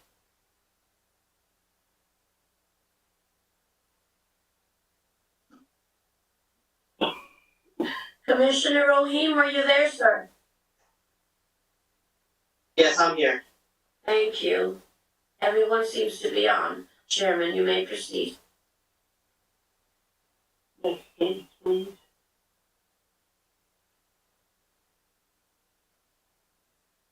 Mr. Maraconda, you there, sir? We're ready, yes. You can proceed. Wait, back, Pastor, sorry.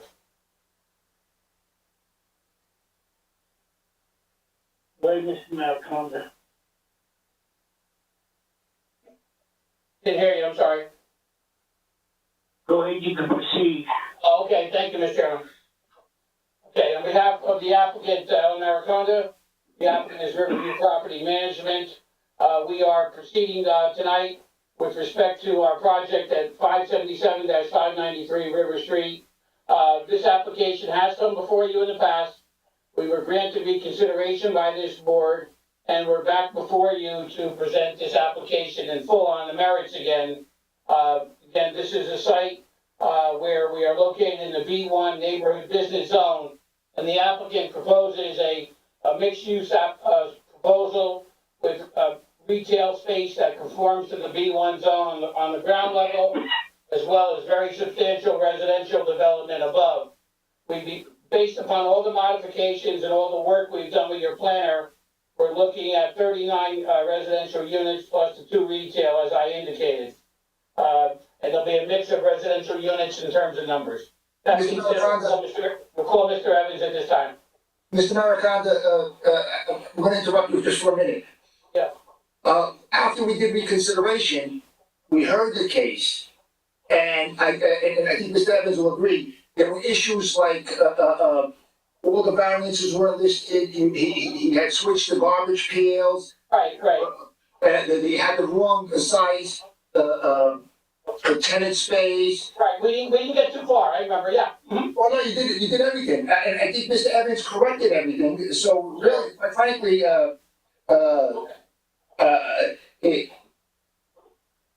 let me explain something, and if you disagree, just stop me, okay? Okay. Commissioner's Chairman, the last time we heard the application, what they tried to present, the plan was different. So, Mr. Evans had the wrong, commercial tenant space. He had, garbage cans where we asked for dumpsters because, there were dumpsters 4 applications prior, and then he went to garbage can. Well, now he's back to dumpsters, and I guess, we're just gonna confirm that for the record. All the variances are listed, one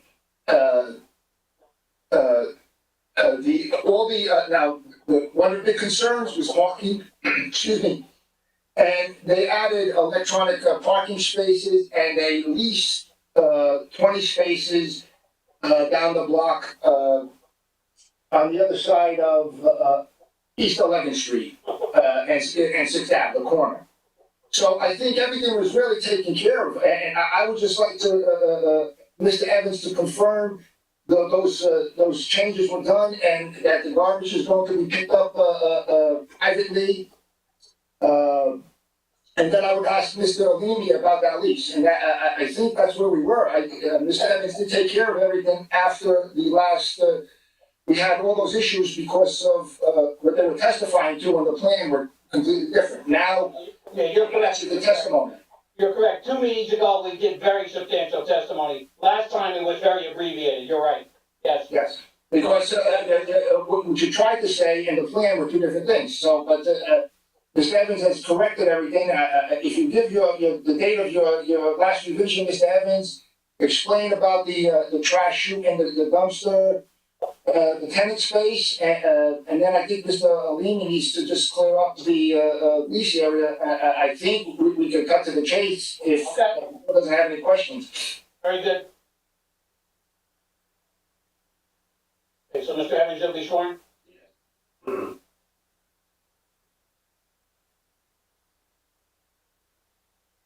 You swear affirm testimony about to give us the truth, the whole truth, and nothing but the truth? Yes, I do. Your full name for the record? Matthew Evans, architect, 470 Chamberlain Ave, Paterson, New Jersey. Mr. Evans, you were accepted last time as an expert, correct? Yes. Okay. So, Mr. Evans, could you review what Mr. Paparazzi addressed in terms of your modifications? Okay, so you can see the sharing, I'm sharing the screen. We have the latest revision date, 3/14/2022. Revised plans as per meeting January 20th, 22. We have revised the charts in accordance with Mr. Paparazzi's report and added the parking calculations, the floor area ratio calculations. We have notes for the garbage to be contracted with private hauler for refuse created on site. We also addressed the overhangs where we have a note in addition to modifications that says no overhangs, encroachments into the right of way for the building architectural elements or overhangs. That was a concern also. And we have, basically updated, the plans with the electric car parking. Most of these, standard details remain, and we have, shown the, East 11th and 6th Avenue leased parking area, which, Mr. Alimi is going to rent from, his next door neighbor. We have 20 parking spaces. Those will be leased, and that's a fenced in, it's a gated, existing parking area. Going to the floor plans, we show, the parking on the lower level. So as I mentioned previously, it's 2 levels of parking, which, is, an amenity in itself. And we have reduced the rear spaces on the first floor for residential tenant storage space. The commercial tenant spaces are, delineated and outlined. And then we also show, which was, a concern, regarding the refuse and recycling. So we have 2 compactors, refuse area, we have a large garbage room, and that would be, with an overhead door, which accesses, to the parking area for, a private hauler contracting to take the refuse out, on a, weekly, as many times a week as required. We show the electric vehicle parking spaces, adjacent to that in accordance with the new state, code. And, I think there might have been a question about the areas on the, amenity space on the roof. We've clarified all those square footages. And, the unit count would remain as, previously stated. And then we have the elevations shown. You also corrected a front setback in FAR description, I believe, Yes. right? Yeah. So we can, and then, going back to the rendering, just to show you how, this is from the old, design, so it does show that overhang, but just give you an idea of the materials and the colors of the building, to give you, how it would look from the corner of, 6th Avenue and River Street. So that would be taking up, a nice, amenity to that corner and, redeveloping that area into a mixed-use residential and, commercial. And the uses would not involve any sale of liquor stores, or anything of that nature, right, on the bottom? Correct. So any use that would be permitted in the B1 zone would be, with any exceptions the board might see, and also, any other uses would have to come before this board if they did want to have another occupant.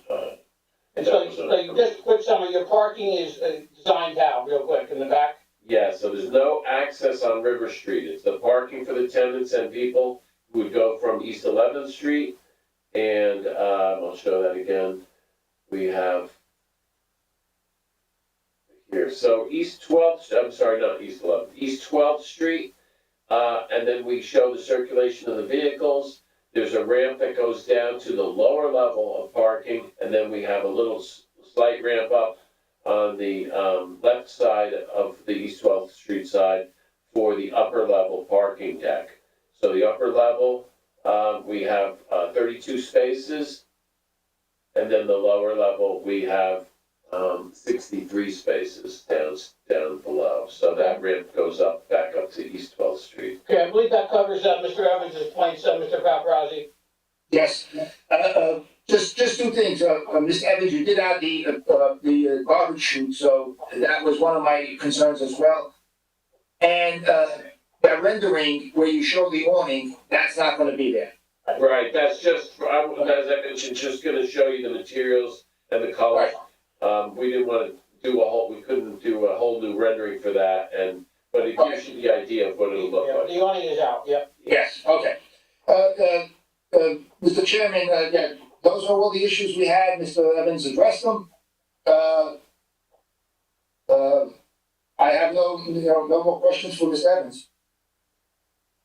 Any commissioners have questions for Mr. Evans? Commissioner Vega has questions. Mr. Evans, what are you using for the front of this building? Stucco block, is that what I see there? Is that a black, blocks or? Yeah, so we have masonry, we have brick finish, and we have aluminum and glass, curtain wall in the entry. Standard commercial, it's a nice, commercial, detailing. So you can see if I zoom in a little better, you can see. That's better, I can't see. What are you gonna use is that the siding vinyl or? This siding is it's a metal, it's a powder coated, aluminum.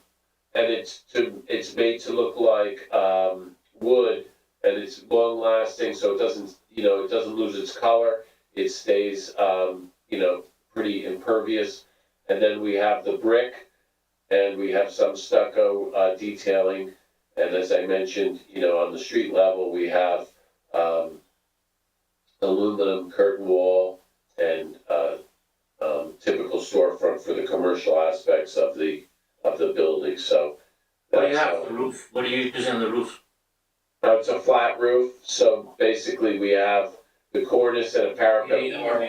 Is that a commercial, obviously commercial roof, EPDM, TPO, Yes, something like that? yeah, something that would be long lasting with a guarantee, and, that would be what would, especially with a building this size. Yes. This actually might look good in this area, because there's a disaster right now with garbage, and it's insane the way that looks. Mr. Vega, Commissioner Vega, the roof is also gonna serve as open space. He has approximately 6,000 square feet of open space up on the roof for the tenants. What's the height on those panels, on those, I see that on the side there, is that gonna be a glass panel or on the side of the building here? In the front here? The side, by the, right in the center. Right in the middle, right by the intersection, that's gonna be a curtain wall design, so it's basically, it's not completely floor to ceiling glass, but it has, glass panels and then opaque, glass panels at the floor areas. No, I'm talking about the roof. You're saying that it's gonna be a open, Oh, the roof?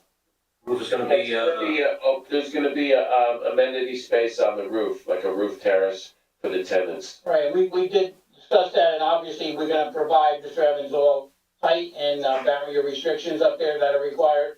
yes, that's what I'm asking. What's the barrier, what's the height on that? Right, and this is functioning well, and it's become a very popular design for open space in a larger multifamily. Matt, how do you design that for safety? So it's basically gonna be meet code. We have we have access for, two means of egress for the stair, number 2 and stair number 1. We also have elevator access, and we have, a powder room on that, the lobby for the terrace. And then we have the open terrace area, and that would be surrounded by, a decorative fence, which would be about 4 feet high. And then beyond that, there'll be mechanicals, and beyond that is going to be the parapet wall, which would also be about 4 feet high. So, I think it's 3'6" would be the minimum it would have to be for safety, but we're at 4 feet. Okay. Thank you. Nice design. Thank you. Thank you very much. Any other commissioners? Commissioner, Chairman Taxton, Commissioner Baralt, I have a question for Mr. Evans. Go ahead. Now, you said that the height is going to be like 4 feet at the top? 4 foot for the parapet wall on the other side, basically on the other side of this. Let's say, look at that, the roof would be, about, 4 feet below the top of the cornice. Okay. The lower cornice. So, yeah, you can see we have here, you can see that we have, glass panels that would be 4 feet high. So Good. this, Tell me about security and illumination of the building. There would be, I believe they were going to do, we're doing full, lighting around the perimeter of the building, all the parking areas, the street, and also, security cameras, which I believe would be connected to, the City of Paterson Police Department. Typical to a lot of these developments we've been doing. See if we have the, information on there. Yeah, so we have a note on the sheet, the cover sheet, and it says entire site and site perimeter to be equipped with video security throughout public areas, site, lighting along the travel public way, parking area, surveillance cameras to connect to the City of Paterson Police Department system. So that would be, what we're proposing. Sorry, Mr. Brown, I just wanna ask, Are you also going to have, like, it's gonna be manned security, it's gonna be, guards or security guards guarding the place at all times, or no? I don't think we're envisioning security guards per se, in this particular location, but Mr. Alimi, who will be testifying again, is a very experienced developer in various neighborhoods of the city, but particularly his focus now is Riverside. And he's got a lot of experience in terms of having on-site management, a super, and he has the ability with his staff to always be available, in case an issue arises. So I don't think it's gonna be manned with a security guard, but Mr. Alimi can confirm how he'll do that. Okay, we'll ask him then. Okay, thank you, that's all I have. Any other commissioners?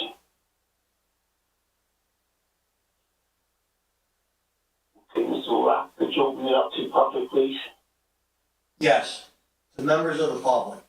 If you have questions of the architect, Mr. Evans, please call 973-321-1579.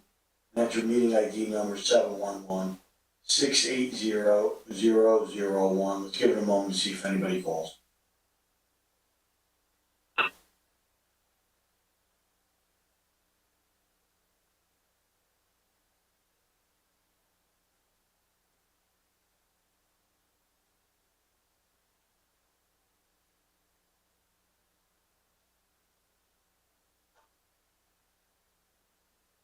We have no callers at this time, commissioners and chairman. Mr. Maricami, next witness, please. We'll call Mr. Sinan Alimi, the applicant.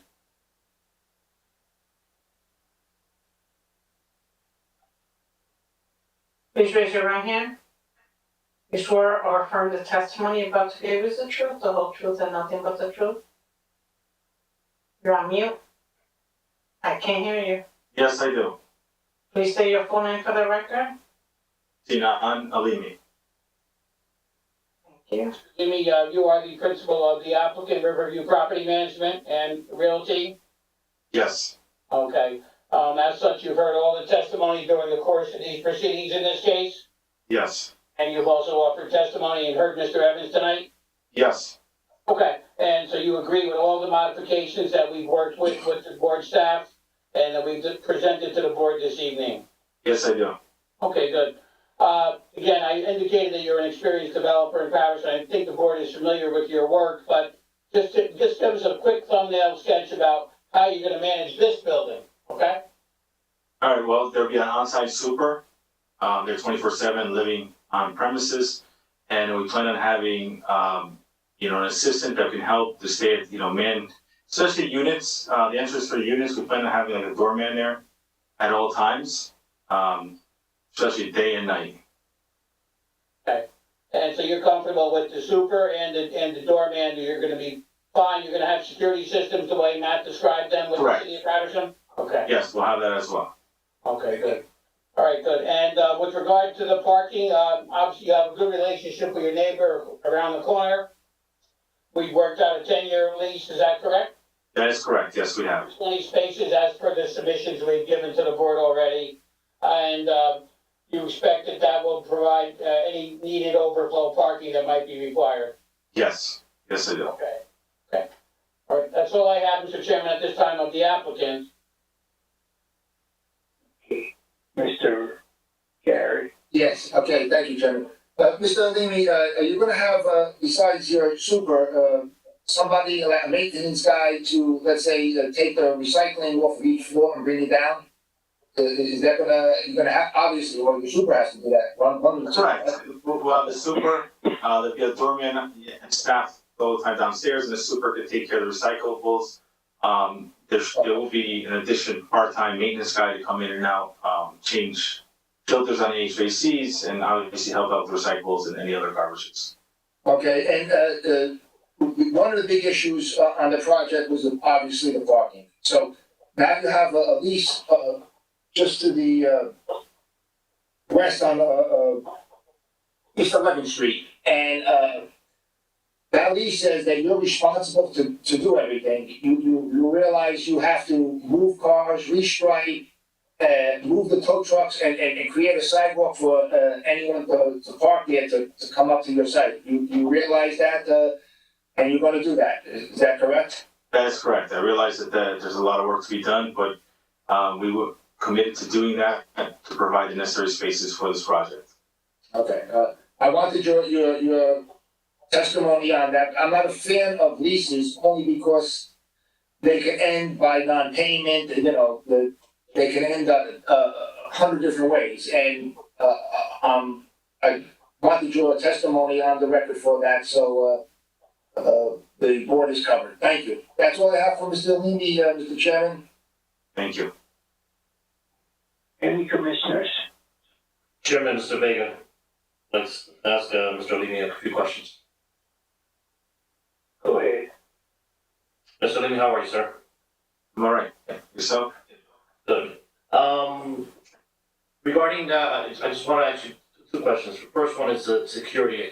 So, I believe the city of Paterson's camera system, per se, a monitoring system, is that working? Do you know that in other of your buildings, is that working? It does work.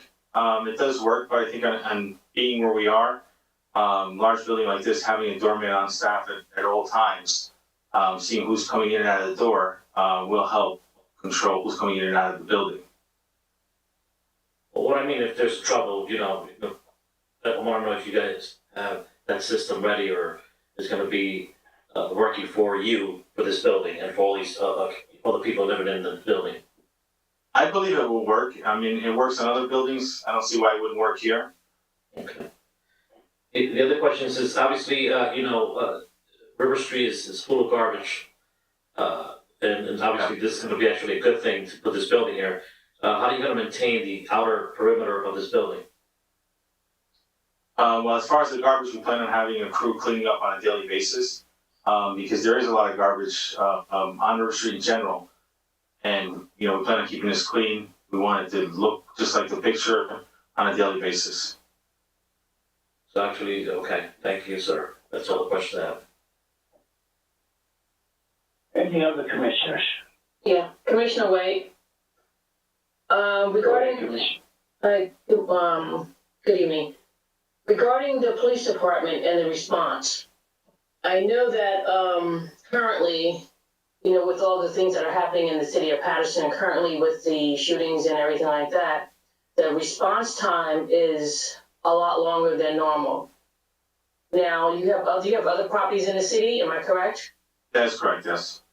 Okay, have you had any occurrences where the police department were called, and if so, could you just kind of elaborate on that and the response times of that, if it happened? I mean, we haven't had too many calls on our other buildings. The few times that we have, the police have shown up in a prompt response. Just from our experience, but again, we don't have too many calls. Most of our properties are generally in areas that there's not a lot of, not a lot of issues. Okay, so follow-up question to that then. The response time you said was kind of quick, so what prompted that call for them to respond that quickly? So how serious was the nature of that call? The last time we had something recently, we had some unknown car try to it was blocking the driveway, trying to get into the parking lot. The police were called, they were there within a few minutes. For a parked car? Well, it was a parked car with a bunch of, guys in it. I don't know what they were doing. Okay. So the calls that are being made, are they going directly to the chief or somebody's, special?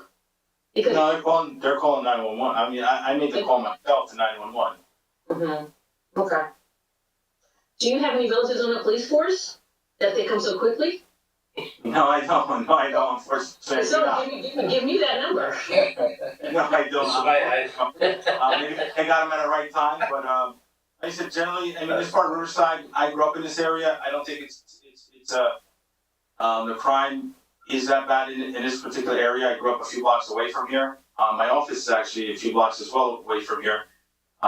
So it's nighttime. It's generally pretty quiet. But the way the condition of the site is now, it's a disaster.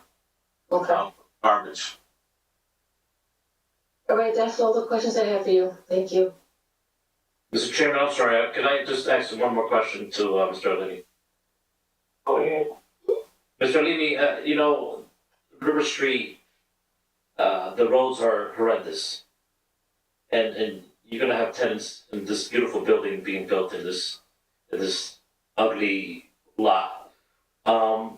Is there any talk about, or have you heard any talk about the street of River Street being paved anytime soon? I've heard a lot of talk about them redoing the sewer system on River Street. I've heard them repaving River Street, but I mean, again, it's all hearsay. We'll be accessing, I mean, for our residents, at least they'll be using the street behind us, the dead end street, to use as parking access. We use no, cars will be pulling in from River Street into our project. Everything is done from behind, which is a nicely paved street. Okay. That's all, thank you. Commissioner White, can I have another question? Regarding the sewer system, you said they were working on the sewer system. And we know Paterson has problems with the sewer. Now, you're building this large facility. How do you feel that is going to impact your building? We're not using sewer on River Street, we're using sewer on East 11th Street, so it won't affect us. And, as far as what they end up doing, I hope they do pave the road, redo the sewer. I mean, I've been following some of the council meetings, and it seems like they want to do the sewer and repave it, but I don't know if they're ever going to get to doing that. Okay. All right. That's all I have. Chairman Baxman, this is Commissioner Watkins. Yeah. Hello, Mr. Alini, how are you? All right, yourself? Great. Since you mentioned that you have other buildings located in Paterson, Right. whoever manages your building, if they don't attend to their residents' complaints in a timely manner, do they in turn contact you? Yes. And how long does it take for a complaint to be solved? Usually, I like the complaints to be solved within the same day. I believe in quality of life. If people have problems and you don't resolve them quickly, the quality of, then, them living in an apartment, their quality of life goes down and they're not happy, and nobody wants unhappy tenants. Thank you for your answers. You're welcome. Anyone else? Yeah, Chairman, I just want to make a suggestion for Mr. Alini. Mr. Alini, since the commercial spaces are going to take about, 30 or 40 spaces, I would recommend that the first 20 on the first level be for the commercial, because they're not going to go to the lower level and then come up. So I would recommend that the first 20 to 25 spaces be sort of reserved for the commercial, because that is part of your requirement for the 100 spaces is commercial and the residential. I would suggest that they be reserved so that at least if anyone is using those two commercial spaces, they can park and go through the lobby out to River Street and then enter the commercial spaces. Because if they try to park on River Street where there's no parking, which the problem was in the beginning, I would recommend that you at least have some reserved spaces, even though there's 40 required, at least 20 be reserved for the commercial. And additionally, Mr. Evans's plan has all the electronic spaces on that first level. They should sort of be on the lower level for the tenants.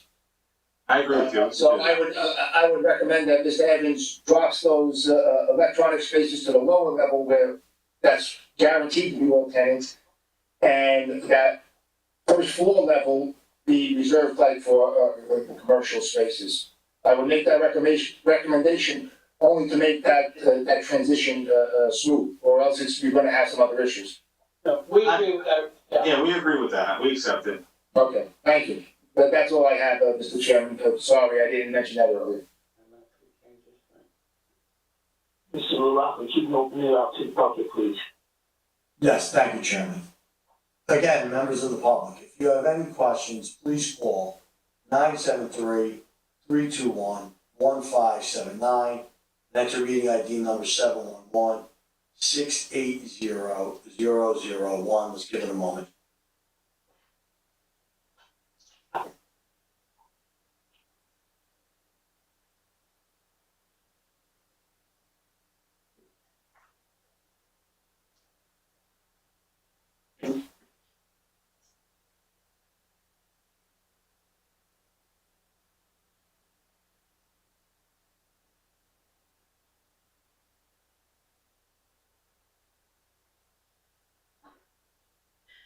Chairman and Commissioners, we have no callers at this time. Thank you. Thank you. Can I do a follow-up question, please? This is Commissioner Watkins. Mr. Alimi? Yes. Will all residents have your contact number? And if not, would you give them to them? Will they be able to have it? No, they will have it. Will they? Yes, they will. Thank you. Chairman, can I have another question? Can I ask another question if you don't mind? Go right ahead. Okay, thank you. Regarding the parking, will this be paid parking for any of the residents? No, it's included with the apartment. Okay, now the planner also suggested that you reserve 20, I guess, commercial spaces for the retail spots that you have below. How are you going to manage that? From the regular parking from, anyone comes off, just to park there to visit or anything like that?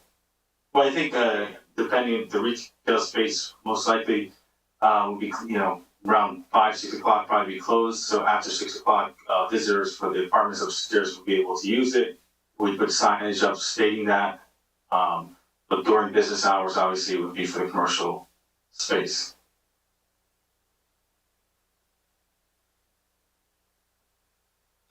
Okay.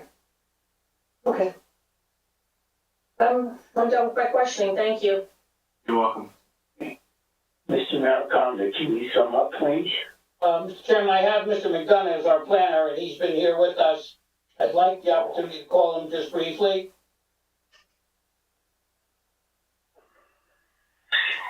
Go ahead. Here, Mr. Chairman. You swear affirm testimony about to give us the truth, the whole truth, and nothing but the truth? Yes, I do. Say your full name for the record, please. Hi, everyone. My name is John McDonough, McDonough, and I'm the project planner. Chairman, we accept Mr. McDonough's appeared before us on numerous occasions. Yes. Thank you very much. Good evening, John. Thank you for your patience. Obviously, you've heard a little testimony this evening. Could you give us a planning overview? Very short. The proofs are on the record here. This will just affirm that those proofs that are already there are still there, and even better. I will say to the board, this is exactly what the land use process is supposed to be, this interactive process. I will say kudos to the board and to your board professional, Mr. Paparazzi, for refining this project and transforming this project from a design standpoint, from an operation standpoint, all of the good questions that came out and where this project has landed to ensure the well-being of the residents and the community at large, which what is really a beautiful building. I'll let Mr. Evans' building speak for itself. Aesthetics not only go towards the positive criteria, but revitalization does as well. Appropriate massing and contrasting that beautiful image that you saw in Mr. Evans' photograph, in his rendering, it looked like a photograph. It's a perfect marriage for this site. This is a drone photograph we took back in May last year, showing how very well this building that's being proposed will line up with the physical characteristic of the site, improving that River Road corridor. We've got a little view that spins looking from 6th. This is going to be a very nice bridge, if you will, from a massing standpoint between that larger building on the corner and then a beautiful wrap out to River Road. So again, with the fine tuning, the refinements, and all the good comments that have come along the way. And lastly, kudos to our applicant for being responsive here and landing this application in a really good spot that will not only benefit the site, it'll benefit the neighborhood and the community at large. With that, I will stop share. I will say the statutory criteria are all met here. The D1, D4, D5, and the interrelated C relief. And the board has all the evidence it needs to move favorably on this application. That's all I have on the ground.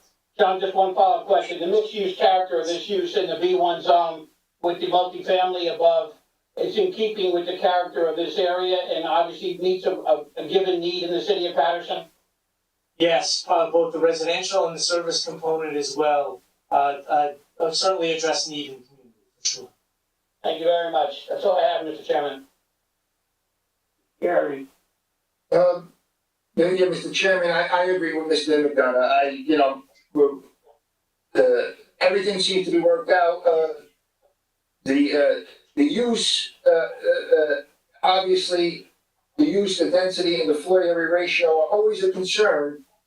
But in this case, our biggest concern was parking. I think parking is taken care of now with 100 spaces being required, 95 are being provided. And Mr. Alimi has testified to the fact that those 20 spaces will be guaranteed. So there is no parking issue where we had one where people double parking, small businesses were being affected along that river road.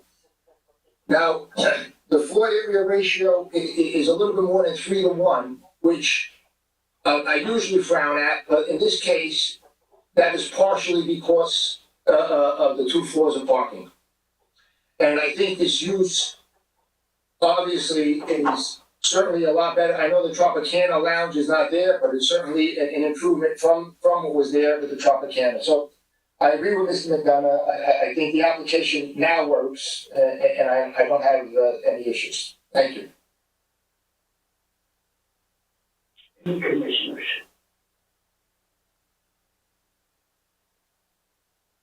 Commissioner Vega, yes, I actually like this project. It's gonna fit well in this area, River Street. Yes, very nice. Mr. LaRocca? Before you open it up, okay, I'm sorry. Mr. LaRocca, go ahead. Yes, you want to open up for any public comment? Yes. To the members of the public, if you have any comments or statements you'd like to make, please call 973-321-1579, meeting ID number 711-680-0001. Again, this is your opportunity to give any comments or statements either in support or an objection or otherwise by calling 973-321-1579 and entering meeting ID number 711-680-0001. Let's give it a moment.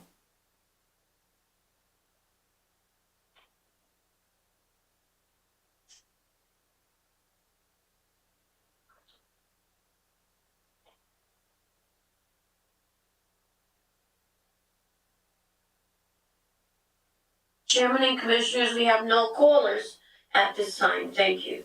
You may proceed. Mr. Maricano, would you like to sum up now? Very briefly, Mr. Chairman, thank you. Thank you for hearing us, first of all, over the course of these many hearings in this matter. Agree with Mr. McDonough, we provided a plan from an architectural and planning perspective, which we believe meets the character and nature of this neighborhood. Long-time residential neighborhood with mixed-use character as well. And again, Mr. Paparazzi alluded to the fact that we thankfully lost the Tropicana bar and everything that goes with it above. And we've also lost, unfortunately, through fire loss, several other small businesses and residents along that block, moving from Tropicana northward. And again, this is gonna restore River Street to the character it had many, many years ago in Riverside. And it's gonna provide a real landmark for hopefully further development, moving in both directions on Riverside. So we ask the board's consideration for a motion for approval. Thank you. Gary? Yes, Chairman and Commissioners, just a note that this is a use variance, requires 5 affirmative votes.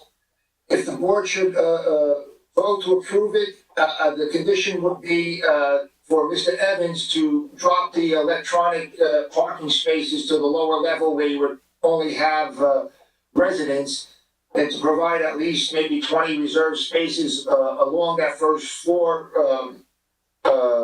right against the retail, so that at least there is parking for the retail and they don't double park along River Street. So with that condition, if the board is to approve it, I would suggest those conditions. Thank you, that's all I have, Mr. Chairman. At this time, can I get a motion, please? I make a motion to, Commissioner Vega, you cannot vote, sir. okay, so then why am I here? Okay. You're an alternate, sir. You are an alternate, okay, thank you. We want to see you, we just wanna look at you, that's all.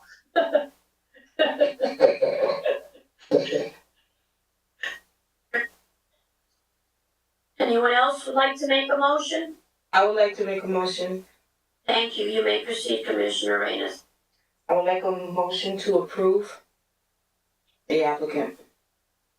Commissioner Watkins, second. Second, yeah. Commissioner, with the conditions that I stated. The condition With the that conditions. Can I just, are stipulated. everybody's talking and I need my chairman to assist me here. The first is Arenas and the second, Commissioner Watkins. Commissioner Watkins. Watkins, thank you. Okay, Thank And I you. just Can you wanna- address and block number into the record, please? thank you. This application, Riverview Property Management and Realty LLC, 577-579, 580-583, 585-587, 591-593 River Street, and 155-179 6th Avenue.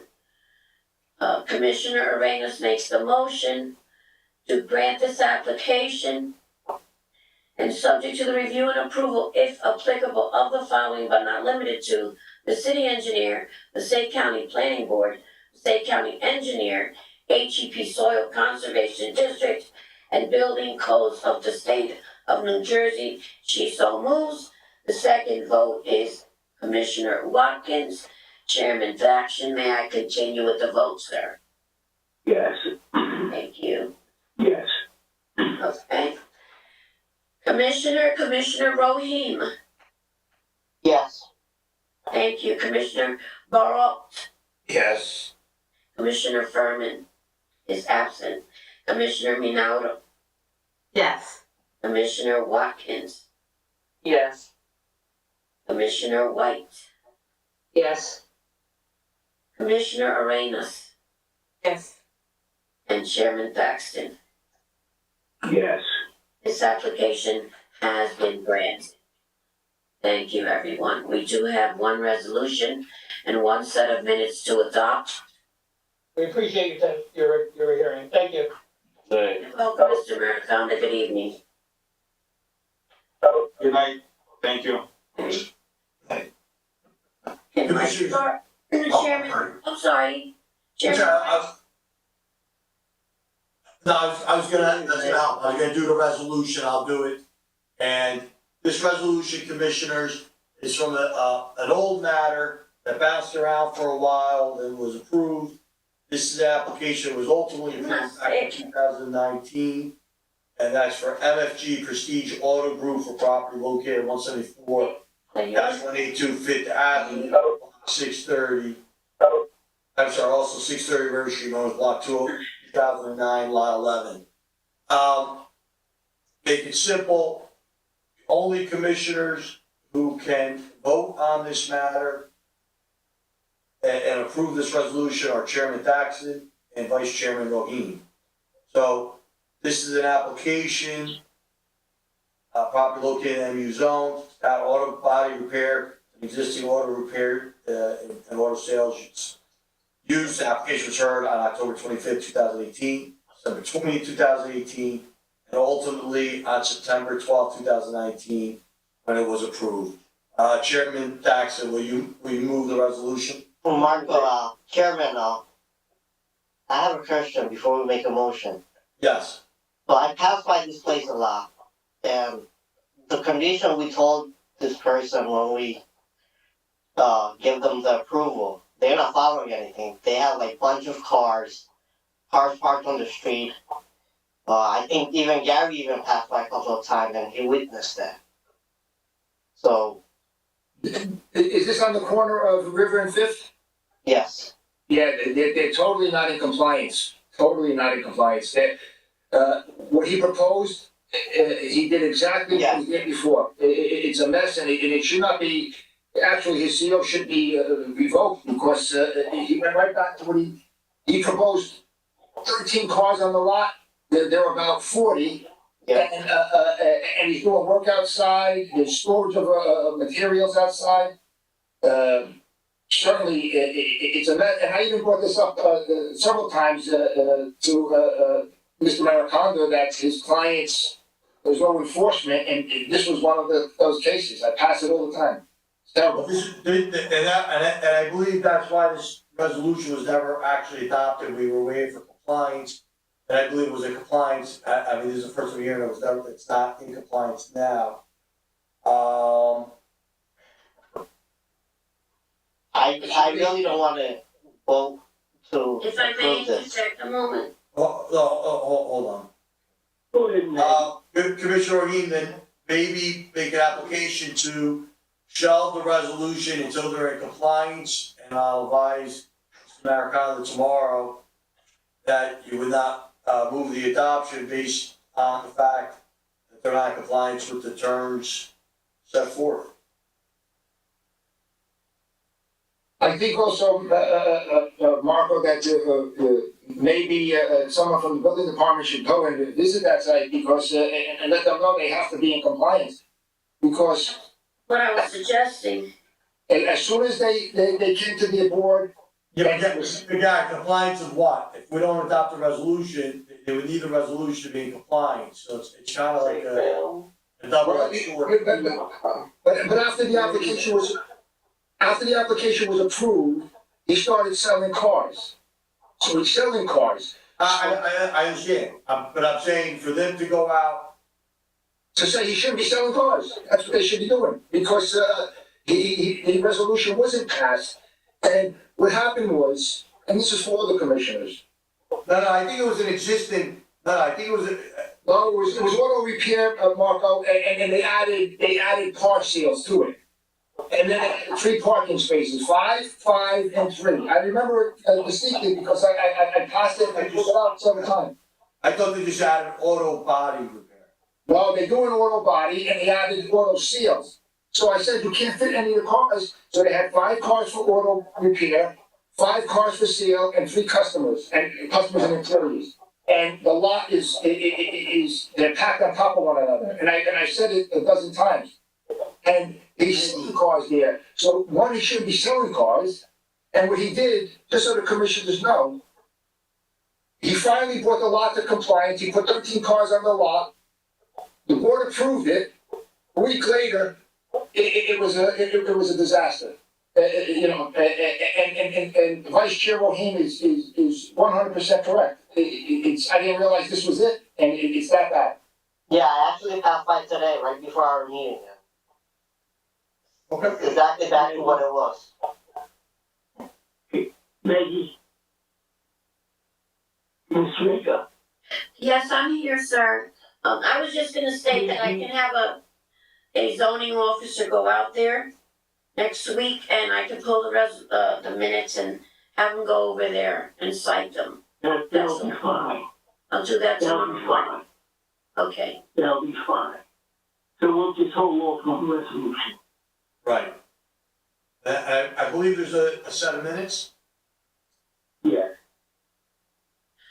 Yes, February 10th. I'm looking for my paperwork, one moment.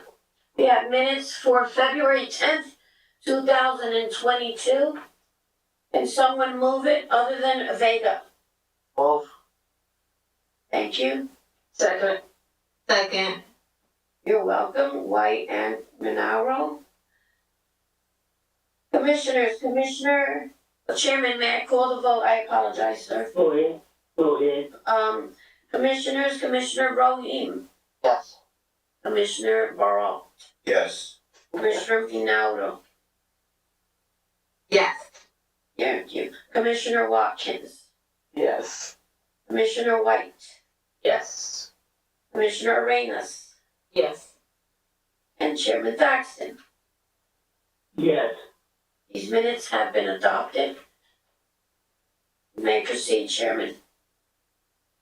So if there's no other business in front of this board tonight, meeting's adjourned. Chairman, before we Everyone go, enjoy their weekend. can we have minutes before we end the meeting? Excuse me? Can we talk for a few minutes before we end the meeting? Is it about the meeting? Is it board related or? Yeah, it is board related. I just want to ask, when are we going back to in-person meeting in the city hall? Next month. The first meeting in April. April? Okay. Well, are you treating for dinner before or after that? Yeah, if we go back and. I think that's what I heard. Meeting. Yeah, I heard that too. I heard that too. For dinner? Okay, thank you, Rohit. Yeah, As long as we don't have to The mayor's the one that set the March 31st. Okay. Only the mayor can make that decision how we return or not. Okay. Yeah, I haven't heard anything I wasn't as of sure. I yet. just want to know. Well, the mayor does that, and that's what I'm going by, and I make sure everyone else does as well. Same thing goes for the other meeting. Until otherwise noted, I will definitely inform everyone. Thank you, Good man. evening and have a wonderful evening. And I, Everyone. All right, everyone, good night. Thank you. Close the meeting, did you close the meeting, No, Chairman? nobody, Chairman didn't close it yet. Hey, I'm sorry.